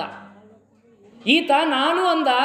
ಒಳಗಿನ ಧ್ವನಿ ಮತ್ತೆ ಹೇಳಿತು ಇಲ್ಲಿ ಇಬ್ಬರಿಗೆ ಅವಕಾಶವಿಲ್ಲ ಅಂತ ತಿಳ್ಕೊಂಡು ಬಾಗಿಲ ಹೆಂಗೆ ಹಾಕಿ ತಂಗ ಇತ್ತು. ಈತ ಹಠವಾದಿ, ಅವಳನ್ನು ಪಡಿಲೇಬೇಕಂತ ತಿಳ್ಕೊಂಡು ಹಠ ತೊಟ್ಟು ಕಠಿಣವಾದಂಥ ತಪಸ್ಸನ್ನು ಮಾಡಿ ಮತ್ತೆ ಒಂದಷ್ಟು ವರ್ಷಗಳು ಗತಿಸಿದ ಮೇಲೆ ಮತ್ತೆ ಬಂದು ಬಾಗಿಲು ತಟ್ಟಿದ. ಬಾಗಿಲು ತಟ್ಟಿದಾಗ ಮತ್ತೆ ಒಳದನೆ ಕೇಳಿತು ಯಾರು ಎಂದು. ಆಗ ಈತ ಹೇಳ್ತಾನೆ ನೀನು ಅಂತಾನ. ಬಾಗಿಲು ತೆರಿತೈತಿ. ನೀನು ಅಂದಾಗ ಬಾಗಿಲು ತೆರಿತೈತಿ. ಇದರ ಅರ್ಥ ಎಲ್ಲದು ನಾನಾ ಮಾಡಾಕತ್ತೀನಿ, ನನ್ನಿಂದಲೇ ನಾನಾ ಅಂತಂದೆ ಅಂದ್ರೆ ಯಾರೂ ಒಪ್ಪಿಕೊಳ್ಳೋದಿಲ್ಲ. ನಾನದರ ಬದಲಾಗಿ ನಾವು, ನೀವು, ನಾವೆಲ್ಲರೂ ಅನ್ನುವಂಥ ಮನೋಭಾವದಿಂದ ಇವತ್ತು ಯಾಕೆ ಹಳ್ಳಿಗಳಲ್ಲಿ ಇವತ್ತು ಏನಾದರೂ ಸಂಸ್ಕಾರ ಉಳಿದಿದ್ರೆ ಹಳ್ಳ್ಯಾಗ ಮಾತ್ರ. ಸಿಟಿಯಲ್ಲಿ ನೋಡ್ರಿ ಎಲ್ಲ ಬಾಗಿಲು ಮುಚ್ಚಿರ್ತಾವೆ, ಎಲ್ಲ ಬಾಗಿಲು ಮುಚ್ಚಿರ್ತಾವೆ. ನೀವು ಬಾಗಿಲ ಆ ಮನೆಗೆ ಏನೋ ಒಂದು ಅವಶ್ಯಕತೆ ಐತೆ ಅಂತೇಳಿ ಮನೆಗೆ ಹೋದ್ರೂ ಕಾಲಿಂಗ್ ಬೆಲ್ ಇರ್ತಾವಲ್ಲಿ ಒತ್ತಬೇಕು. ನಮ್ಮ ಹಂಗಿಲ್ಲ, ಹಳ್ಳ್ಯಾಗ ನೋಡ್ರಿ ಬಾಗಿಲು ತೆಗೆದ ಇರ್ತಾವೆ. ಯಾರು ಬೇಕಾದರೂ ಬರ್ಬೋದು, ಯಾರು ಬೇಕಾದರೂ ಹೋಗ್ಬೋದು, ಮುಕ್ತವಾದಂಥ ಅವಕಾಶ ಅಲ್ವಾ. ಬಾಗಿಲ ಏನಾಗಿರ್ತಾವೆ ಕಾಲಿಂಗ್ ಬೆಲ್ ಮಾಡಬೇಕು. ಮತ್ತು ಅವ್ರು ಬಂದು ಸುಮ್ಮನೆ ಇರ್ತಾರನ್ರಿ. ಹಾಂಗೆ ಬಾಗಲ್ದಾಗ ಒಂದು ಸಣ್ಣ ರಂಧ್ರ ಇರ್ತೈತಿ, ತೂತು ನೋಡ್ತಾರ ಯಾರಿವ ನಮ್ಮವದನೋ ಇಲ್ಲ ಅಂತ ಹೇಳಿಕೊಂಡು. ಅವ್ರಿಗೆ ಬೇಕಾದವ್ರು ಇದ್ರೆ ಬಾಗಿಲು ತೆಗಿತಾರ, ಇಲ್ಲಕ್ಕಂದ್ರೆ ಇಲ್ಲ ಅಂತ ಹೇಳಿ ಕಳಿಸಿಬಿಡ್ತಾರ. ಆದರೆ ನಾನು ಯಾಕೆ ವಿಚಾರ ಹೇಳಕತ್ತೀನ, ಸಂಸ್ಕಾರ ಉಳಿದಿರುವಂಥದ್ದು ಹಳ್ಳಿಗಳಲ್ಲಿ. ಇವತ್ತು ನಾವೆಲ್ಲ ಹುಚ್ಚೇಶ್ವರ ಮಠದ 9ನೇ ಏನು ಜಾತ್ರಾ ಮಹೋತ್ಸವ ಮಾಡಕತ್ತೀವಲ್ಲ, 11ನೇ ವರ್ಷದ ಜಾತ್ರಾ ಮಹೋತ್ಸವ. ಈ ಜಾತ್ರಾ ಮಹೋತ್ಸವ ಮಾಡೋ ಮೂಲಕ ಇಲ್ಲಿ ನಾನು ಅಂತ ಕೆಲಸ ಮಾಡಕತ್ತಿಲ್ಲ, ನಾವೆಲ್ಲರೂ ನಾವು ಅಂತ ಕೆಲಸ ಮಾಡಕತ್ತೀವಿ, ನೀವು ಅನ್ನುವಂಥ ಕೆಲಸ ಮಾಡಕತ್ತೀವಿ. ಯಾಕಂದ್ರೆ ನಿಮ್ಮ ಊರಾರು ಒಬ್ಬರ ಇಲ್ಲ, ಇಲ್ಲಿ ತಿಮ್ಸಾಗದಾರ ಕೈ ಜೋಡಿಸ್ಯಾರ, ಚಿಕ್ಕ ಮುಚ್ಚುಳ್ಗುಡ್ದಾರ ಕೈ ಜೋಡಿಸ್ಯಾರ. ಹೀಗೆ ಬೇರೆ ಬೇರೆ ಗ್ರಾಮದ ಭಕ್ತರೆಲ್ಲರೂ ಸೇರಿ ನಿಮ್ಮ ಊರಿನ ಜಾತ್ರೆಯನ್ನು ನಿಮ್ಮೊಂದಿಗೆ ಮಾಡಕತ್ತಾರಲ್ಲ. ಇಲ್ಲಿ ನಾನಾ ಅಂತೇಳಿ ಅಂದ್ಕೊಂಡಿದ್ರೆ ಈ ಜಾತ್ರೆ ಆಗ್ತಿತ್ತು? ಇಲ್ಲಲ್ಲ. ಹಾಗೆ ಈ ಸಂಸಾರದ ಹೆಂಟೆಯಲ್ಲಿ ನಾನು, ನನ್ನಿಂದ, ನಾನೇ ಅನ್ನುವಂಥ ಈ ಅಹಂಕಾರ ಐತಲ್ಲ, ಈ ಅಹಂಭಾವವನ್ನು ಹೆಂಟೆಯನ್ನು ಒಡೆದು ನೀವು ನಾವು ಅನ್ನುವಂಥ ಮನೋಭಾವದಿಂದ ನಾನು ಅನ್ನುವುದರ ಬದಲಾಗಿ ನಾವು ಅನ್ನುವಂಥ ಮನೋಭಾವದಿಂದ ಕೆಲಸ ಮಾಡಿದರೆ ಅಲ್ಲಿ ಯಾವುದೇ ರೋಷ ಇಲ್ಲ, ಆವೇಶ ಇಲ್ಲ, ದ್ವೇಷ ಇಲ್ಲ. ಈಗ ಸಣ್ಣ ಪುಟ್ಟ ವಿಚಾರಗಳು ಬರ್ತಾವೆ. ಎಲ್ಲ ಸಮಾಜ ಇರಲಿ, ಗ್ರಾಮ ಇರಲಿ, ಒಂದಷ್ಟು ಸಣ್ಣ ಪುಟ್ಟ ವಿಚಾರಗಳು ಬಂದಿರ್ತಾವೆ. ಒಬ್ರು ಮಾಡುವಾಗ ಹೆಚ್ಚರ ಮಾಡಿರ್ತಾರೆ, ಒಬ್ರು ಕಡಿಮೆರ ಮಾಡಿರ್ತಾರೆ. ಅವಾಗ ಹೆಚ್ಚು ಮಾಡಿದವ್ರು ನಾನಾ ಮಾಡಿದ ಅನ್ನೋಕ್ಕಿಂತ ನಾವೆಲ್ಲರೂ ಸೇರಿ ಮಾಡೀವಿ, ನಮ್ಮಿಂದ ಆಗಕತ್ತೈತಿ. ಬಹುಶಃ ಇಂಥ ಜಾತ್ರೆಗಳು ನಡೆಯೋದು ಒಡೆದ ಮನಸ್ಸುಗಳನ್ನು ಮತ್ತೆ ಒಡೆದು ದ್ವೇಷವನ್ನು ಹಚ್ಚೋದಲ್ಲ, ಒಡೆದ ಮನಸ್ಸುಗಳನ್ನು ಮತ್ತೆ ಕೂಡಿಸಿ ಪ್ರೀತಿಯನ್ನು ಬಿತ್ತುವಂಥದ್ದು ಜಾತ್ರೆಯ ಉದ್ದೇಶ. ಪ್ರೀತಿಯನ್ನು ಬಿತ್ತೋದು ಜಾತ್ರೆಯ ಉದ್ದೇಶ. ಯಾಕಂದರೆ ಅಂಥ ಪ್ರೀತಿಯಲ್ಲಿ, ಅಂಥ ಒಂದಷ್ಟು ಮನಸ್ಸಿನ ಅಂತಃಕರಣದಲ್ಲಿ ನಾನು ಅನ್ನುವಂಥ ಭಾವ ತೊರೆದು ನಾವು ಅನ್ನುವಂಥ ಭಾವದೊಂದಿಗೆ ಈ ನಾನು ಅನ್ನುವಂಥ ಹೆಂಟೆಯನ್ನು ಒಡೆದು ನಾನು ಏನು ಮಾಡ್ತಾ ಇದ್ದೀನಿ, ನನ್ನ ಮನಸ್ಸಿನಲ್ಲಿರುವಂಥ ಭ್ರಾಂತಿಯನ್ನು, ಒಂದಷ್ಟು ನನ್ನ ಮನಸ್ಸಿನಲ್ಲಿ ಅದಾವು ಅಸತ್ಯ, ಅನೀತಿ, ಅನ್ಯಾಯ, ನಾನು ಮಾಡಬಾರ್ದು ಅನ್ನೋದು ಗೊತ್ತಿರ್ತೈತಿ, ಆದರೂ ಮಾಡ್ತಾ ಇರ್ತೀನಲ್ಲ, ಇಂಥ ಎಲ್ಲ ಹೆಂಟೆಗಳನ್ನು ಒಡೆದು ಬಗೆದು ಬಿತ್ತಿದೆನಯ್ಯ ಬ್ರಹ್ಮ ಬೀಜವ. ನೋಡ್ರಿ ಎಂಥ ಬೀಜ ಬಿತ್ತಾಕತ್ತೀನಿ, ಬ್ರಹ್ಮ ಬೀಜವ ಬಿತ್ತಾಕತ್ತೀನಿ. ಆ ಬ್ರಹ್ಮ ಬೀಜ ಅಂದ್ರೆ ಏನು? ಮತ್ತೊಂದು ಏನೂ ಅಲ್ಲ, ಸತ್ಯಂ ಜ್ಞಾನಂ ಅನಂತಂ ಬ್ರಹ್ಮ ಅಂತ ಹೇಳ್ತಾರೆ. ಎಂಥ ಬೀಜ ಬಿತ್ತಾಕತ್ತೀನಿ? ಸತ್ಯದ ಬೀಜ ಬಿತ್ತಾಕತ್ತೀನಿ, ಜ್ಞಾನದ ಬೀಜ ಬಿತ್ತಕತ್ತೀನಿ. ನನ್ನಲ್ಲಿರುವಂಥ ಅಜ್ಞಾನವನ್ನು ಹೊಡೆದೋಡಿಸಿ ಜ್ಞಾನದ ಬೀಜವನ್ನು ಬಿತ್ತಾಕತ್ತೀನಿ. ಈ ಜ್ಞಾನವನ್ನು ಹೆಂಗೆ ಬಿತ್ತೀವಿ? ಹಂಗೆ ಹೋಗಿ ಒಗೆದು ಬಿಡ್ತೀವಿನ? ಎಲ್ಲ ಹಸನು ಮಾಡಿ ಆ ಏನು ಬಿತ್ತನೆಗೆ ಬೇಕಾದಂಥ ಕೂರಿಗೆಯ ಮೂಲಕ ಭೂಮಿಯನ್ನು ಏನು ಮಾಡುತ್ತೆ? ಅದು ಸೀಳಿ ಒಳಗಡೆ ಬೀಜವನ್ನು ಬಿತ್ತೀವಲ್ಲ, ಹಾಗೆ ನಾನು ಬ್ರಹ್ಮಜ್ಞಾನದ ಬೀಜವನ್ನು ಬಿತ್ತಾಕತ್ತೀನಿ. ಬಿತ್ತಿ ಆಯಿತು, ಬಿತ್ತಿದ್ರೆ ಸುಮ್ಮನೆ ಕೂತರು ಆಗತ್ತನ್ರಿ? ಹೊಲ ಹಸನು ಮಾಡಿರಿ, ಹೋಗಿ ಬೀಜ ಬಿತ್ತು ಇನ್ನೊಂದು 4 ತಿಂಗಳು ಹೊಲಸ್ತನಕ್ಕೆ ಹೋಗ್ಲಾರ್ದ ಬಂದ್ರೆ ಕಾಲಕ್ಕೆ ಏನಾಗಬೇಕು? ಮಳೆ ಆಧಾರಿತ ಭೂಮಿ ಆಗಿದ್ರೆ ದೇವರ ಕೃಪೆಯಾಗಿ ಮಳೆ ಆಗಬೇಕು. ಕಾಲಕ್ಕೆ ಮಳೆ ಆದರೆ ಬೆಳೆ ಬರುತ್ತೈತಿ. ಇಲ್ಲ ನಾನು ನಂದು ಬೋರ್ವೆಲ್ ಐತಿ, ಕೆನಾಲ್ ಐತಿ ಅಂದ್ರೂ ಕೂಡ ಹೋಗಿ ನೀರು ಹಾಸ್ಬೇಕಲ್ಲ. ಕಾಲಕ್ಕೆ ನೀರು ಹಾಸ್ಬೇಕು. ಅದಕ್ಕೆ ಏನೇನು ಬೇಕು ಅದಕ್ಕಷ್ಟು ಗೊಬ್ಬರ ಕೊಟ್ರೆ ಆ ಬೆಳೆ ಚೆನ್ನಾಗಿ ಬರುತ್ತೆ. ಇಲ್ಲದೇ ಇದ್ರೆ ಬೆಳೆ ಚೆನ್ನಾಗಿ ಬರಲಿಕ್ಕೆ ಸಾಧ್ಯನಾ? ಮನ್ಯಾಗ ಕುಂತ್ರ ಬರುತ್ತಾ? ಹಾಗೆ ಇಲ್ಲಿ ಹೇಳ್ತಾರೆ, ಅಖಂಡ ಮಂಡಲವೆಂಬ ಬಾವಿ. ಈ ದೇಹದೊಳಗಡೆ ಅಖಂಡ ಮಂಡಲವನ್ನುವಂಥ ಬಾವಿ ಐತಿ. ಇಲ್ಲಿರುವಂಥ ರಕ್ತದ ನರನಾಡಿಗಳೆಲ್ಲ ಪೈಪ್ಲೈನ್. ಅಲ್ಲಿರುವಂಥ ರಕ್ತದಲ್ಲಿ ಪ್ರತಿಯೊಂದು ರಕ್ತದ ಅಣುವಿನಲ್ಲಿ ಏನಿರ್ತೈತಪ್ಪ ಅಂದ್ರೆ ಯತ್ ಭಾವ ತತ್ ಭವತಿ ಅಂತ ಹೇಳ್ತಾರೆ. ಅನ್ನೋದಿಲ್ಲ. ಏ ಮಗ ಎಂಥ ಕೆಲಸ ಮಾಡಕತ್ತನ್ರಿ, ಒಳ್ಳೆ ಸಾಧಕ. ಅವರಪ್ಪರ ಏನು ಕಡಿಮೆನು? ಅವರಪ್ಪ ಗುಡಿ ಕಟ್ಟಿದ್ರೆ ಈತ ಕಳಸ ಇಡಕತ್ತಾನೆ. ಅದನ್ನು 2 ರೀತಿ ಹೇಳ್ತಾರೆ. ಒಳ್ಳೆಯದಕ್ಕೂ ಹೇಳ್ತಾರೆ, ಕೆಟ್ಟದ್ದಕ್ಕೂ ಹೇಳ್ತಾರೆ. ಅಂದರೆ ತಂದೆಯನ್ನು ಮೀರಿ ತಾಯಿಯನ್ನು ಮೀರಿ ಮಗು ಬೆಳೆದಾಗ ಅಲ್ಲಿ ಹೇಳ್ತಾರೆ, ನನ್ನ ರಕ್ತ ಹಚ್ಕೊಂಡು ಹುಟ್ಟಾನವ. ನಾನು ಒಳ್ಳೆಯದನ್ನು ಮಾಡೀನಿ, ನನ್ನ ಮಗನೂ ಒಳ್ಳೆಯದನ್ನು ಮಾಡಾಕತ್ತಾನ. ನಾನು ಕೆಟ್ಟದ್ದನ್ನು ಮಾಡೀನಿ, ಅವನು ಕೆಟ್ಟದ್ದನ್ನು ಮಾಡಾಕತ್ತಾನ. ಅಂದ್ರೆ ಅದರ ಅರ್ಥ ಮನೆಯಲ್ಲಿರುವಂಥ ಸಂಸ್ಕಾರ ಭಾಳ ಮುಖ್ಯ. ಸಂಸ್ಕಾರ ಭಾಳ ಮುಖ್ಯ. ಈಗ ಯಾರೋ ಗುರುಗಳು ಪೂಜ್ಯರು ಬಂದ್ರೆ ನಮ್ಮ ಮಕ್ಕಳಿಗೆ ಏನಂತೀವಿ? ನಮಸ್ಕಾರ ಮಾಡು. ಅಪ್ಪರು ಬಂದರು ನಮಸ್ಕಾರ ಮಾಡಂತೀವಿ. ಅವು ಬಾಗಿ ನಮಸ್ಕಾರ ಮಾಡ್ತಾವೆ ಅಲ್ವಾ? ಮನೆಯ ಮಕ್ಕಳು ನೋಡ್ರಿ, ನೀವು ಏನು ಕೈ ಮುಗಿ ಸರ್ಗೆ, ಸರ್ ಬಂದವರು ನಮಸ್ಕಾರ ಮಾಡಿದ್ರೆ ನಮಸ್ಕಾರ ಮಾಡ್ತಾವೆ. ಮಾಡೋದಿಲ್ಲ? ಅದ ಟೈಮ್ಗೆ ಒಬ್ಬ ಮಾವು ಬರ್ತಾನೆ. ಮಾವು ಬರೋಣ ಅಂತಾರೆ. ಮಾವು ಬಂದು ನೋಡ್ಲೆ ಒದಿತೀನಿ ಅಂತೇಳಿ ಕಾಲು ತೋರಿಸ್ಲೆ ನನ್ನ ಕಾಲು ತೋರ್ಸಕ್ಕೆ ಚಾಲು ಮಾಡುತ್ತೆ. ಅದಕ್ಕೆ ಗೊತ್ತಿಲ್ಲ. ಅದಕ್ಕೆ ಮಗುವಿಗೆ ಗೊತ್ತಿಲ್ಲ. ಗುರುಗಳು ಬಂದಾಗ ಏನಂತೀವಿ? ನಮಸ್ಕಾರ ಮಾಡಂತ ಹೇಳ್ತೀವಿ.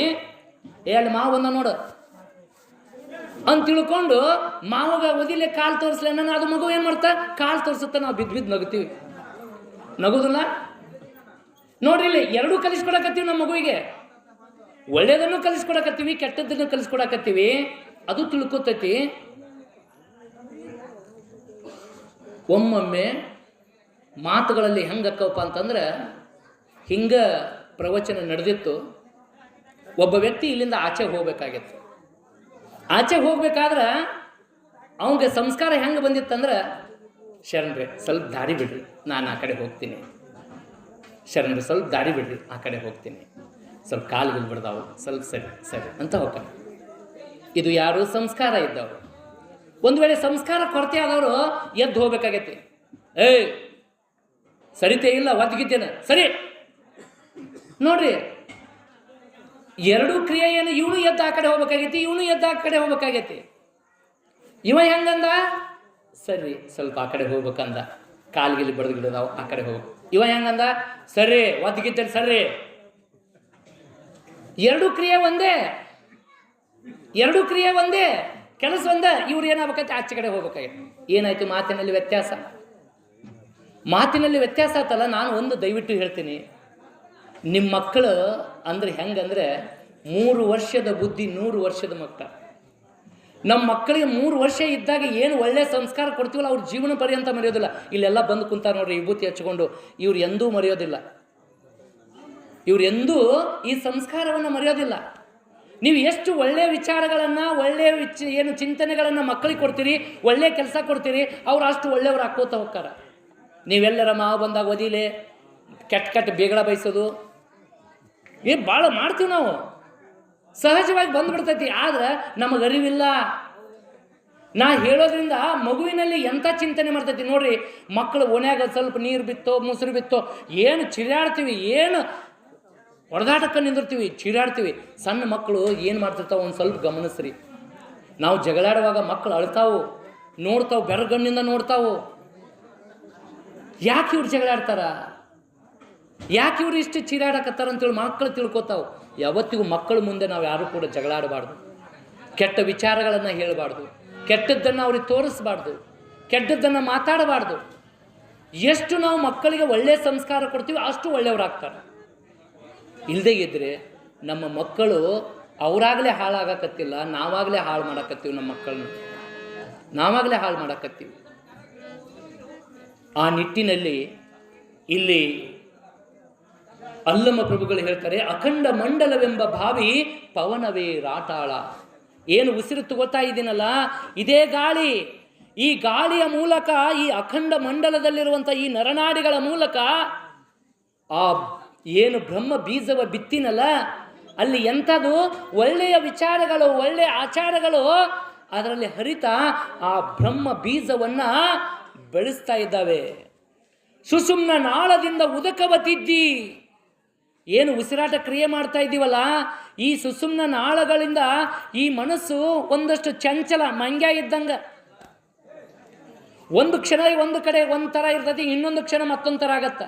ಒಮ್ಮೆ ಶಾಂತವಾಗಿರ್ತೈತಿ, ಇನ್ನೊಮ್ಮೆ ಉಗ್ರವಾಗಿರ್ತೈತಿ ಈ ಮನಸ್ಸು. ಹಿಂಗಿದ್ದಾಗ ಈ ಮನಸ್ಸನ್ನು ಏಕಾಗ್ರತೆಗೆ ಒಳಗುಪಡಿಸಬೇಕು. ಮನಸ್ಸೆಂಬುದು ಮಂಗ್ಯ. ಇದು ಮನವೆಂಬ ಮರ್ಕಟವು ತನುವೆಂಬ ವೃಕ್ಷವನೇರಿ, ಇಂದ್ರಿಯಗಳೆಂಬ ಶಾಖೆ ಶಾಖೆಗೆ ಜಿಗಿದು, ವಿಷಯಗಳೆಂಬ ಹಣ್ಣು ಹಂಪಲ ಗ್ರಹಿಸಿ ಭವದತ್ತ ಮುಖ ಮಾಡಿ ಹೋಗುತ್ತಿದೆ ನೋಡ. ಇಂಥ ಮನವೆಂಬ ಮರ್ಕಟವನ್ನು ನಿನ್ನ ನೆನೆಯೆಂಬ ಪಾಶದಲ್ಲಿ ಬಂಧಿಸಿ ಎನ್ನುಳಿಯಿಕೊಳ್ಳಯ್ಯ ಅಖಂಡೇಶ್ವರ ಅಂತ ಷಣ್ಮುಖ ಶಿವಯೋಗಿಗಳು ಹೇಳ್ತಾರೆ. ಈ ಮನಸ್ಸನ್ನುವಂಥದ್ದೈತಲ್ಲ, ಇದು ಮಂಗ್ಯ.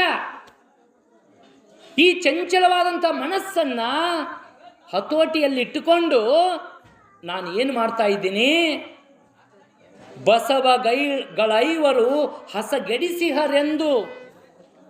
ಇಲ್ಲಿ ಈ ಮನಸ್ಸು ಏಕಾಗ್ರತೆ ಇರುವಂಥ ಮನಸ್ಸಿಗೆ ಒಂದಷ್ಟು ಬಸವಗಳೈವರು ಅಂತ ಹೇಳ್ತಾರೆ ಇಲ್ಲಿ.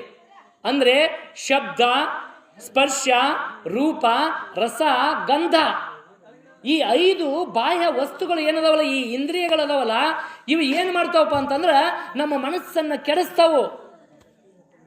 ಆಗಲೇ ಹೇಳಿದ್ನಲ್ಲ, ಶಬ್ದ ಒಂದು ಮಾತು. ನಿನ್ನ ಮಾತು ಮೃದುವಾಗಿದ್ದರೆ, ನಿನ್ನ ಮಾತು ವಿನಯದಿಂದ ಕೂಡಿದ್ರೆ, ಆ ಮಾತಿನಿಂದ ಅವರ ಹೃದಯಕ್ಕೆ ಹೋಗಿ ಸರಳವಾಗಿ ದಾರಿ ಬಿಡ್ತಾರೆ. ಒಂದು ವೇಳೆ ನಿನ್ನ ಮಾತು ಶಬ್ದ ಕಠೋರವಾಗಿದ್ದರೆ, ಒದ್ದಗಿದ್ದೇನೆ ಸರಿ ಅಂತ ತಿಳ್ಕೊಂಡು ಅಂಥ ಕಠೋರ ಮಾತುಗಳನ್ನು ಕೇಳಿಸ್ಕೊಂಡಾಗ ಯಾರ ಸುಮ್ಮಿರ್ತಾರನ್ರಿ? ಅಂದರೆ ಈ ಶಬ್ದಗಳು, ಈ ರೂಪ, ರಸ, ಗಂಧ, ಈ ಏನು ಬಸವಗಳೈವರು ಅಂತ ಏನದಾರಲ್ಲ, ಇವರು ನಮ್ಮ ದಾರಿ ತಪ್ಪಿಸ್ತಾರ. ಈಗ ಹೊಲದಾಗ ಚಲೋ ಬೆಳೆ ಬೆಳೆದತ್ತಂದ್ರೆ ಆ ಬೆಳೆಯನ್ನು ತಿನ್ನಾಕ ದನ ಬರ್ತಾವಲ್ಲ, ಹಂಗೆ ದನ ಬರ್ತಾವ ನಮ್ಮ ಮನಸ್ಸಿನಾಗ. ನಮ್ಮನ್ನು ಕೆಡಿಸ್ಬೇಕು, ದೂರ ಮಾಡ್ಬೇಕಂತ ತಿಳ್ಕೊಂಡು ಈ ದನಗಳನ್ನು ಕಟ್ಟಿ ಹಾಕಬೇಕಲ್ಲ. ಯಾಕಂದ್ರೆ ಆ ದನ ಯಾಕೆ ಬರ್ತಾವಲ್ಲ, ಇದು ನಮ್ಮ ಹೊಲ ಅವ್ರ ಹೊಲ ಅಂತ ಏನೂ ಗೊತ್ತಿರೋದಿಲ್ಲ. ಅವಕ್ಕೆ ಖಾಲಿ ಇತ್ತಂದ್ರೆ ಬಂದುಬಿಡ್ತಾವೆ. ಹಾಯಾಗಿ ದಾರಿ ಇತ್ತಂದ್ರೆ ದನ ಬರ್ತಾವೆ, ಇನ್ಯಾರು ಬರ್ತಾವೆ, ಬಂದು ತೆಗೊಂಡು ತಮಗೇನು ಬೇಕು ತೊಗೊಂಡು ಹೋಗ್ತಾವೆ. ಅವಕ್ಕೇನು ಗೊತ್ತೈತಿ, ಇದು ನಮ್ಮ ಹೊಲ, ಇದು ನಮ್ಮ ಮಾಲಕರ ಹೊಲ, ಇದು ಅವ್ರ ಹೊಲ ಅಂತೇಳಿ. ನಾವೇನಂತೀವಿ, ಯಾವುದಿದು ಎಣ್ಣೆ ತಗೋ ಕಟ್ಟಿ ಹಾಕಿಬಿಡೋದು ಅದನ್ನು. ಪಾಪ ಅದಕ್ಕೇನು ಗೊತ್ತೈತಿ, ಬಂದೈತಿ, ತನಗೇನು ಬೇಕಾಗೈತಿ, ಹಸಿರು ಬೇಕಾಗೈತಿ, ಹಸಿರು ಸಿಕ್ತು, ಬಂದೈತಿ. ನನ್ನ ಹೊಲ ಅವ್ರ ಹೊಲ ಏನು ಗೊತ್ತು. ಹಿಂಗೆ ನಮ್ಮ ಮನಸ್ಸಿಗೆ ಇವೆಲ್ಲ ಬಂದುಬಿಡ್ತಾವೆ. ಇಂಥವು ಬಂದಾಗ ನಾವೇನು ಮಾಡ್ತೀವಿ, ಹೊಲಕ್ಕೆ ಬೇಲಿ ಹಾಕ್ತೀವಿ, ತಂತಿ ಬೇಲಿ ಹಾಕ್ತೀವಿ. ಇನ್ನೂ ತಂತಿ ಬೇಲಿಗೆ ಮತ್ತೇನು ಮಾಡಕತ್ತಾರೆ, ಈಗ ಕರೆಂಟ್ ಕೊಟ್ಟಿರ್ತಾರೆ ಅಲ್ರಿ. ಯಾಕೆ ಕಾಲ ಬದಲಾಗೈತಿ, ತಂತಿ ಜಿಗಿದು ಬರೋರು ಅದಾರ ಇವತ್ತು ಅಲ್ವಾ. ಇವತ್ತೆಲ್ಲ ನಮ್ಮ ಮನ್ಯಾಗ ಹೆಂಗದಾವ ಅಂದ್ರೆ CC ಕ್ಯಾಮ್ರಾ ಅದಾವ, ದೊಡ್ಡ ದೊಡ್ಡ ಗೋದ್ರೇಜ್ ಚಾವಿ ಅದಾವ ಬಾಗಿಲಿಗೆ. ಯಾಕದಾವು, ಕಾಡ್ರು ಹೆಚ್ಚಾಗ್ಯಾರ. ಹೆಂಗೆ ನಮ್ಮ ಸಂಸ್ಕಾರ ಜ್ಞಾನ ಹೆಚ್ಚಾಗಕತ್ತೈತಿ, ಸಂಸ್ಕಾರ ಅಲ್ಲ ಜ್ಞಾನ ಹೆಚ್ಚಾದಂಗೆ ಇಂಥವ್ರು ಹೆಚ್ಚಾಗಕತ್ತಾರ. ಗುಡಿಯನ್ನ ದೇವ್ರನ್ನೇ ಬಿಡವಲ್ರು. ನಾವೆಲ್ಲ ಭಕ್ತಿಯಿಂದ ದೇವರು ದೇವರು ಅಂತ ತಿಳ್ಕೊಂಡಿರ್ತೀವಿ, ಆ ದೇವ್ರನ್ನ ಮಾಯ ಮಾಡಿರ್ತಾರೆ. ಆ ದೇವರಿಗೂ ದೊಡ್ಡದೊಂದು ಕಿಲಿ ಹಾಕ್ತೀವಿ ಬಾಗಿಲಕ್ಕೆ. ಯಾಕೆ ದೇವ್ರನ್ನ ಕದಿಬಾರ್ದು ನೋಡಿ, ಹೆಂಗ್ಲಿ ಮಾತ್ರ ಪರಿಸ್ಥಿತಿ ಬಂದೈತಿ. ಹಿಂಗೆ ನಮ್ಮ ಹೊಲ ಬೆಳೆದು ನಿಂತೈತಿ. ಈ ಬೆಳೆದು ನಿಂತಿದ್ದಕ್ಕೆ ಬೇಲಿ ಹಾಕ್ತೀವಲ್ಲ, ಯಾಕೆ ಬೇಲಿ ಹಾಕ್ತೀವಂದ್ರೆ ಬೇಡವಾದದ್ದು ಬಂದು ಆ ಬೇಲಿಯನ್ನು ದಾಟಿ ಬಂದು ಏನು ಮಾಡಕತ್ತಾವು? ಬೆಳೆದಿದ್ದನ್ನು ಹಾಳು ಮಾಡಕತ್ತಾವು.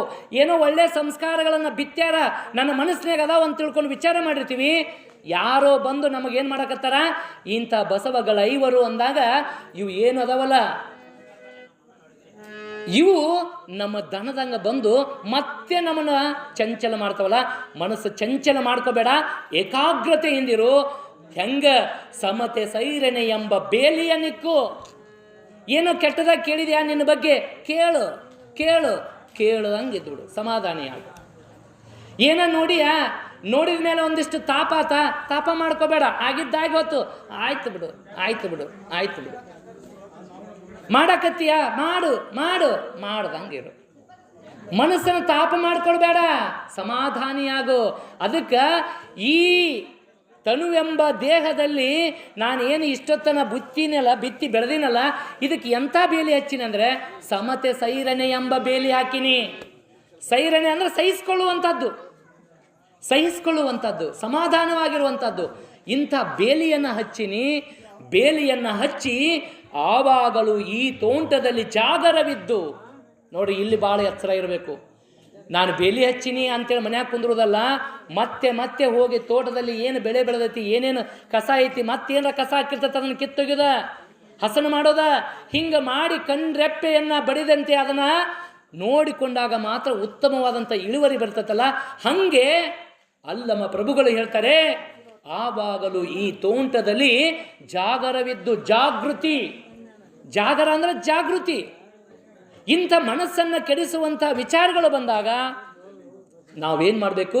ಒಂದಷ್ಟು ಸಮತೆಯಿಂದ, ಸಮನ್ವಯತೆಯಿಂದ, ಶಾಂತಿ ಸಮಾಧಾನದಿಂದ ಇದ್ದುಕೊಂಡು, ನಾನು ಇಲ್ಲಿ ಬಿತ್ತಿರುವಂಥ ಬ್ರಹ್ಮ ಬೀಜದ ಸಸಿಯ ಸಲುಹಿದೆನು ಕಾಣ ಗುಹೇಶ್ವರ.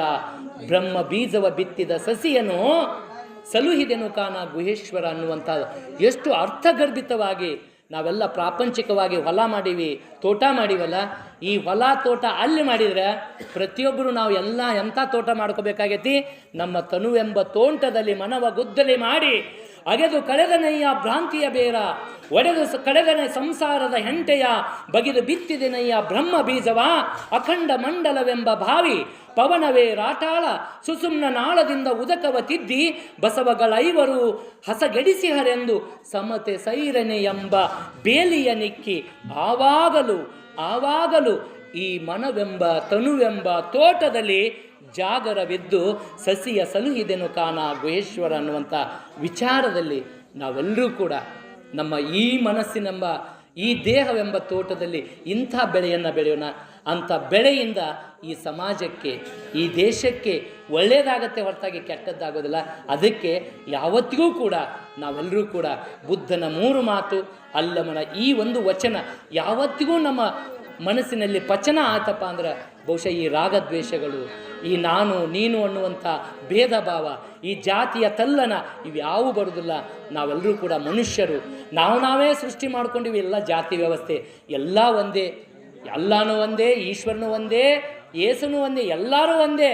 ನಮ್ಮ ಭಾವ, ನಮ್ಮ ದೃಷ್ಟಿಯಲ್ಲಿ ಭಗವಂತನ ರೂಪವನ್ನು ಬೇರೆ ಬೇರೆ ಕಾಣ್ತಾ ನಾವೆಲ್ಲರೂ ಕೂಡ ಭಕ್ತಿ ಶ್ರದ್ಧೆಯಿಂದ ಭಗವಂತನ ನಾಮಸ್ಮರಣೆ ಮಾಡ್ತಾ ಯಾವತ್ತಿಗೂ ಕೂಡ ನಮ್ಮ ಮನಸ್ಸು ತಾಪಗೊಳ್ಳುವಂತೆ, ಮನಸ್ಸು ಒಂದಷ್ಟು ತಂಪಾಗಿಸುವಂಥ ನಿಟ್ಟಿನಲ್ಲಿ ನಿಮ್ಮ ವಿಚಾರ, ನಿಮ್ಮ ಆಚಾರ, ನಿಮ್ಮ ಕಾರ್ಯ ನಿತ್ಯ ನಿರಂತರವಾಗಿ ನಮ್ಮ ಬದುಕಿನಲ್ಲಿ ಇರಲಿ ಅನ್ನುವಂಥ ಸದಿಚ್ಛಯವನ್ನು ಇವತ್ತಿನ 2ನೇ ದಿನದಲ್ಲಿ ನಾನು ಪ್ರಸ್ತುತಪಡಿಸ್ತಾಡಿ ಇವತ್ತಿನ 2ನೇ ದಿನದ ಈ ಒಂದು ಆಧ್ಯಾತ್ಮಿಕ ಚಿಂತನಕ್ಕೆ ವಿರಾಮ ಹೇಳ್ತಾ ಇದ್ದೇನೆ. ಮತ್ತೊಮ್ಮೆ ಇಲ್ಲಿ ಸೇರಿರುವಂಥ ಎಲ್ಲ ತಾಯಂದಿರಿಗೂ, ಹಿರಿಯರಿಗೂ, ತಂದೆಯಂದಿರಿಗೂ, ಹಾಗೆ ಎಲ್ಲ ಯುವ ಮಿತ್ರರಿಗೂ, ಮುದ್ದು ವಿದ್ಯಾರ್ಥಿನಿಯರಿಗೂ, ನಮ್ಮ ಎಲ್ಲ ಸಂಗೀತ ಬಳಗಕ್ಕೂ ಕೂಡ ಮತ್ತೊಮ್ಮೆ ತಮ್ಮ ಅಂತರಾತ್ಮದಲ್ಲಿ ಪ್ರಜ್ವಲಿಸುತ್ತಿರುವಂಥ ಆತ್ಮಜ್ಯೋತಿಗೆ ನನ್ನ ಬಾಗಿದ ತಲೆ, ಮುಗಿದ ಕೈಗಳ ಮೂಲಕ ಶರಣು ಶರಣಾರ್ಥಿಗಳು.